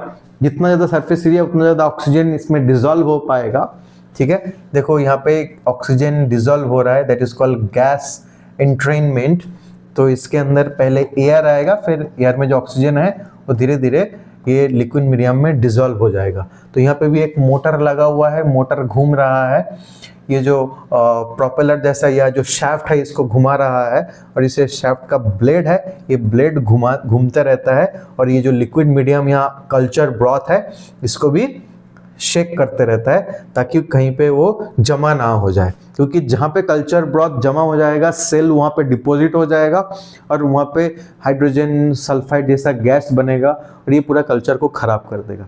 सो अगर ये दोनों जो बायोरिएक्टर है इसके बीच में कंपेयर किया जाए, so we have to choose this one sparged stirred tank. दोनों में स्टीयरिंग हो रहा है, यानी कि दोनों में मीडियम कल्चर मीडिया को घुमाया जा रहा है, बट बेटर एयरेशन कहाँ पे मिलेगा, बेटर एयरेशन मिलेगा ये स्पार्ज टैंक में, और वहाँ पे एरोबिक सेल का अगर कल्चर कर रहे हो सो that is the best option for us, क्योंकि यहाँ पे बेटर प्रोडक्ट या बेटर प्रोडक्शन हम लोगों को मिलने वाला है, ठीक है। Okay, and lastly the process of downstream processing. Downstream processing का मतलब क्या होता है, separation and purification. Separation and purification. Separation and purification का क्या मतलब है? ये जो कल्चर मीडिया है वहाँ से अल्टीमेटली हम लोग अपना जो प्रोडक्ट जो इस लिक्विड मीडियम में ये सेल प्रोड्यूस कर चुका है उसको कलेक्ट करेंगे और कलेक्ट करने के बाद उसको प्यूरिफाई करके मार्केट में भेजेंगे। सो जिसके पास जितना अच्छा डाउनस्ट्रीम प्रोसेसिंग यूनिट होता है वो उतना ही अच्छा रिकॉम्बिनेंट प्रोटीन को कलेक्ट कर पाएगा और प्यूरिफाई करके अपना प्रोडक्ट मार्केटिंग कर पाएगा। ठीक है, अच्छा, तो ये हो गया लगभग ये जो चैप्टर है। और इस चैप्टर बायोटेक्नोलॉजी पढ़ रहे हैं और बॉयर एंड कोहन का जो एक्सपेरिमेंट है उसके बारे में ना बताए तो हो ही नहीं सकता है। So in the year of 1972 और 1973, एनसीईआरटी में 1972 बताया गया actually. So they constructed first artificial recombinant DNA. तो बेसिकली वो लोग क्या किए थे, एक रिकॉम्बिनेंट प्लाज्मिड बनाए थे। अच्छा, अब चलो उन लोगों के बारे में, बॉयर एंड कोन्स एक्सपेरिमेंट के बारे में थोड़ा सा बात करते हैं। So they had chosen Salmonella typhimurium. Salmonella typhimurium वो बैक्टीरिया होता है, वो ग्राम नेगेटिव बैक्टीरिया होता है जिसके वजह से हम लोग के इंटेस्टिनल इन्फेक्शन होता है, जिसको बोला जाता है salmonellosis. Do not confuse Salmonella typhimurium with Salmonella typhi, that's a different strain of Salmonella. Salmonella typhi से टाइफाइड होता है, सल्मोनेला टाइफिम्यूरियम से सल्मोनेलोसिस होता है। ठीक है, so they are different, mark it. So Salmonella typhimurium का एक जो नेटिव प्लाज्मिड था दैट इज RSF1010। ठीक है, और ये जो नेटिव प्लाज्मिड है RSF1010, इसके अंदर एक रेजिस्टेंट जीन था, एंटीबायोटिक रेजिस्टेंट जीन, जिसका नाम क्या था? जिसका नाम था स्ट्रेप्टोमाइसिन रेजिस्टेंट जीन, STRR। अच्छा, अब ये जो प्लाज्मिड है, इस प्लाज्मिड के साथ उन्होंने एक दूसरे प्लाज्मिड को कंबाइन करना चाह रहे थे। तो वो दूसरा प्लाज्मिड कौन था? That plasmid was PSC101। अब PSC101 का सोर्स क्या है? PSC101 you can collect from Salmonella Panama और PSC101 can be collected from few pieces of E coli as well. ठीक है, अच्छा, तो ये PSC101 के अंदर ये जो इकोलाई का प्लाज्मिड या सल्मोनेला पनामा के अंदर भी ये प्लाज्मिड मिलता है। इस प्लाज्मिड के अंदर जो जीन था, antibiotic resistant gene, that was tetracycline के अगेंस्ट में ये रेजिस्टेंट था, PSC101, एंड RSF1010 ये स्ट्रेप्टोमाइसिन के अगेंस्ट में रेजिस्टेंट था। तो इन्होंने क्या किया कि ये दोनों प्लाज्मिड को कंबाइन करवाया। ठीक है, आप जानते हो कि कंबाइन करने के लिए दोनों प्लाज्मिड को काटना पड़ेगा with the help of restriction endonuclease, and जोड़ने के लिए यूज करना पड़ेगा लाइगेज। ठीक है, तो अल्टीमेटली जो न्यू प्लाज्मिड बना that was PSC109, that recombinant plasmid और recombinant DNA they constructed, that is also called as chimeric DNA or chimeric plasmid. So in the history, for the first time they had constructed the recombinant plasmid called PSC109, जो कि native plasmid of Salmonella typhimurium and PSC101 plasmid को combine करके बनाया गया था। And ultimately they had transformed, they had inserted this plasmid inside the E. coli, they had transformed the E. coli, और E. coli को अगर check करोगे streptomycin या टेट्रासाइक्लिन से, so this E. coli will become resistant against those antibodies. ठीक है, so that was all about the chapter. If any confusion, any questions is arising inside your mind, you can directly comment to the comment box and I'm there to help you. Right? So till then, bye bye and Jai Hind.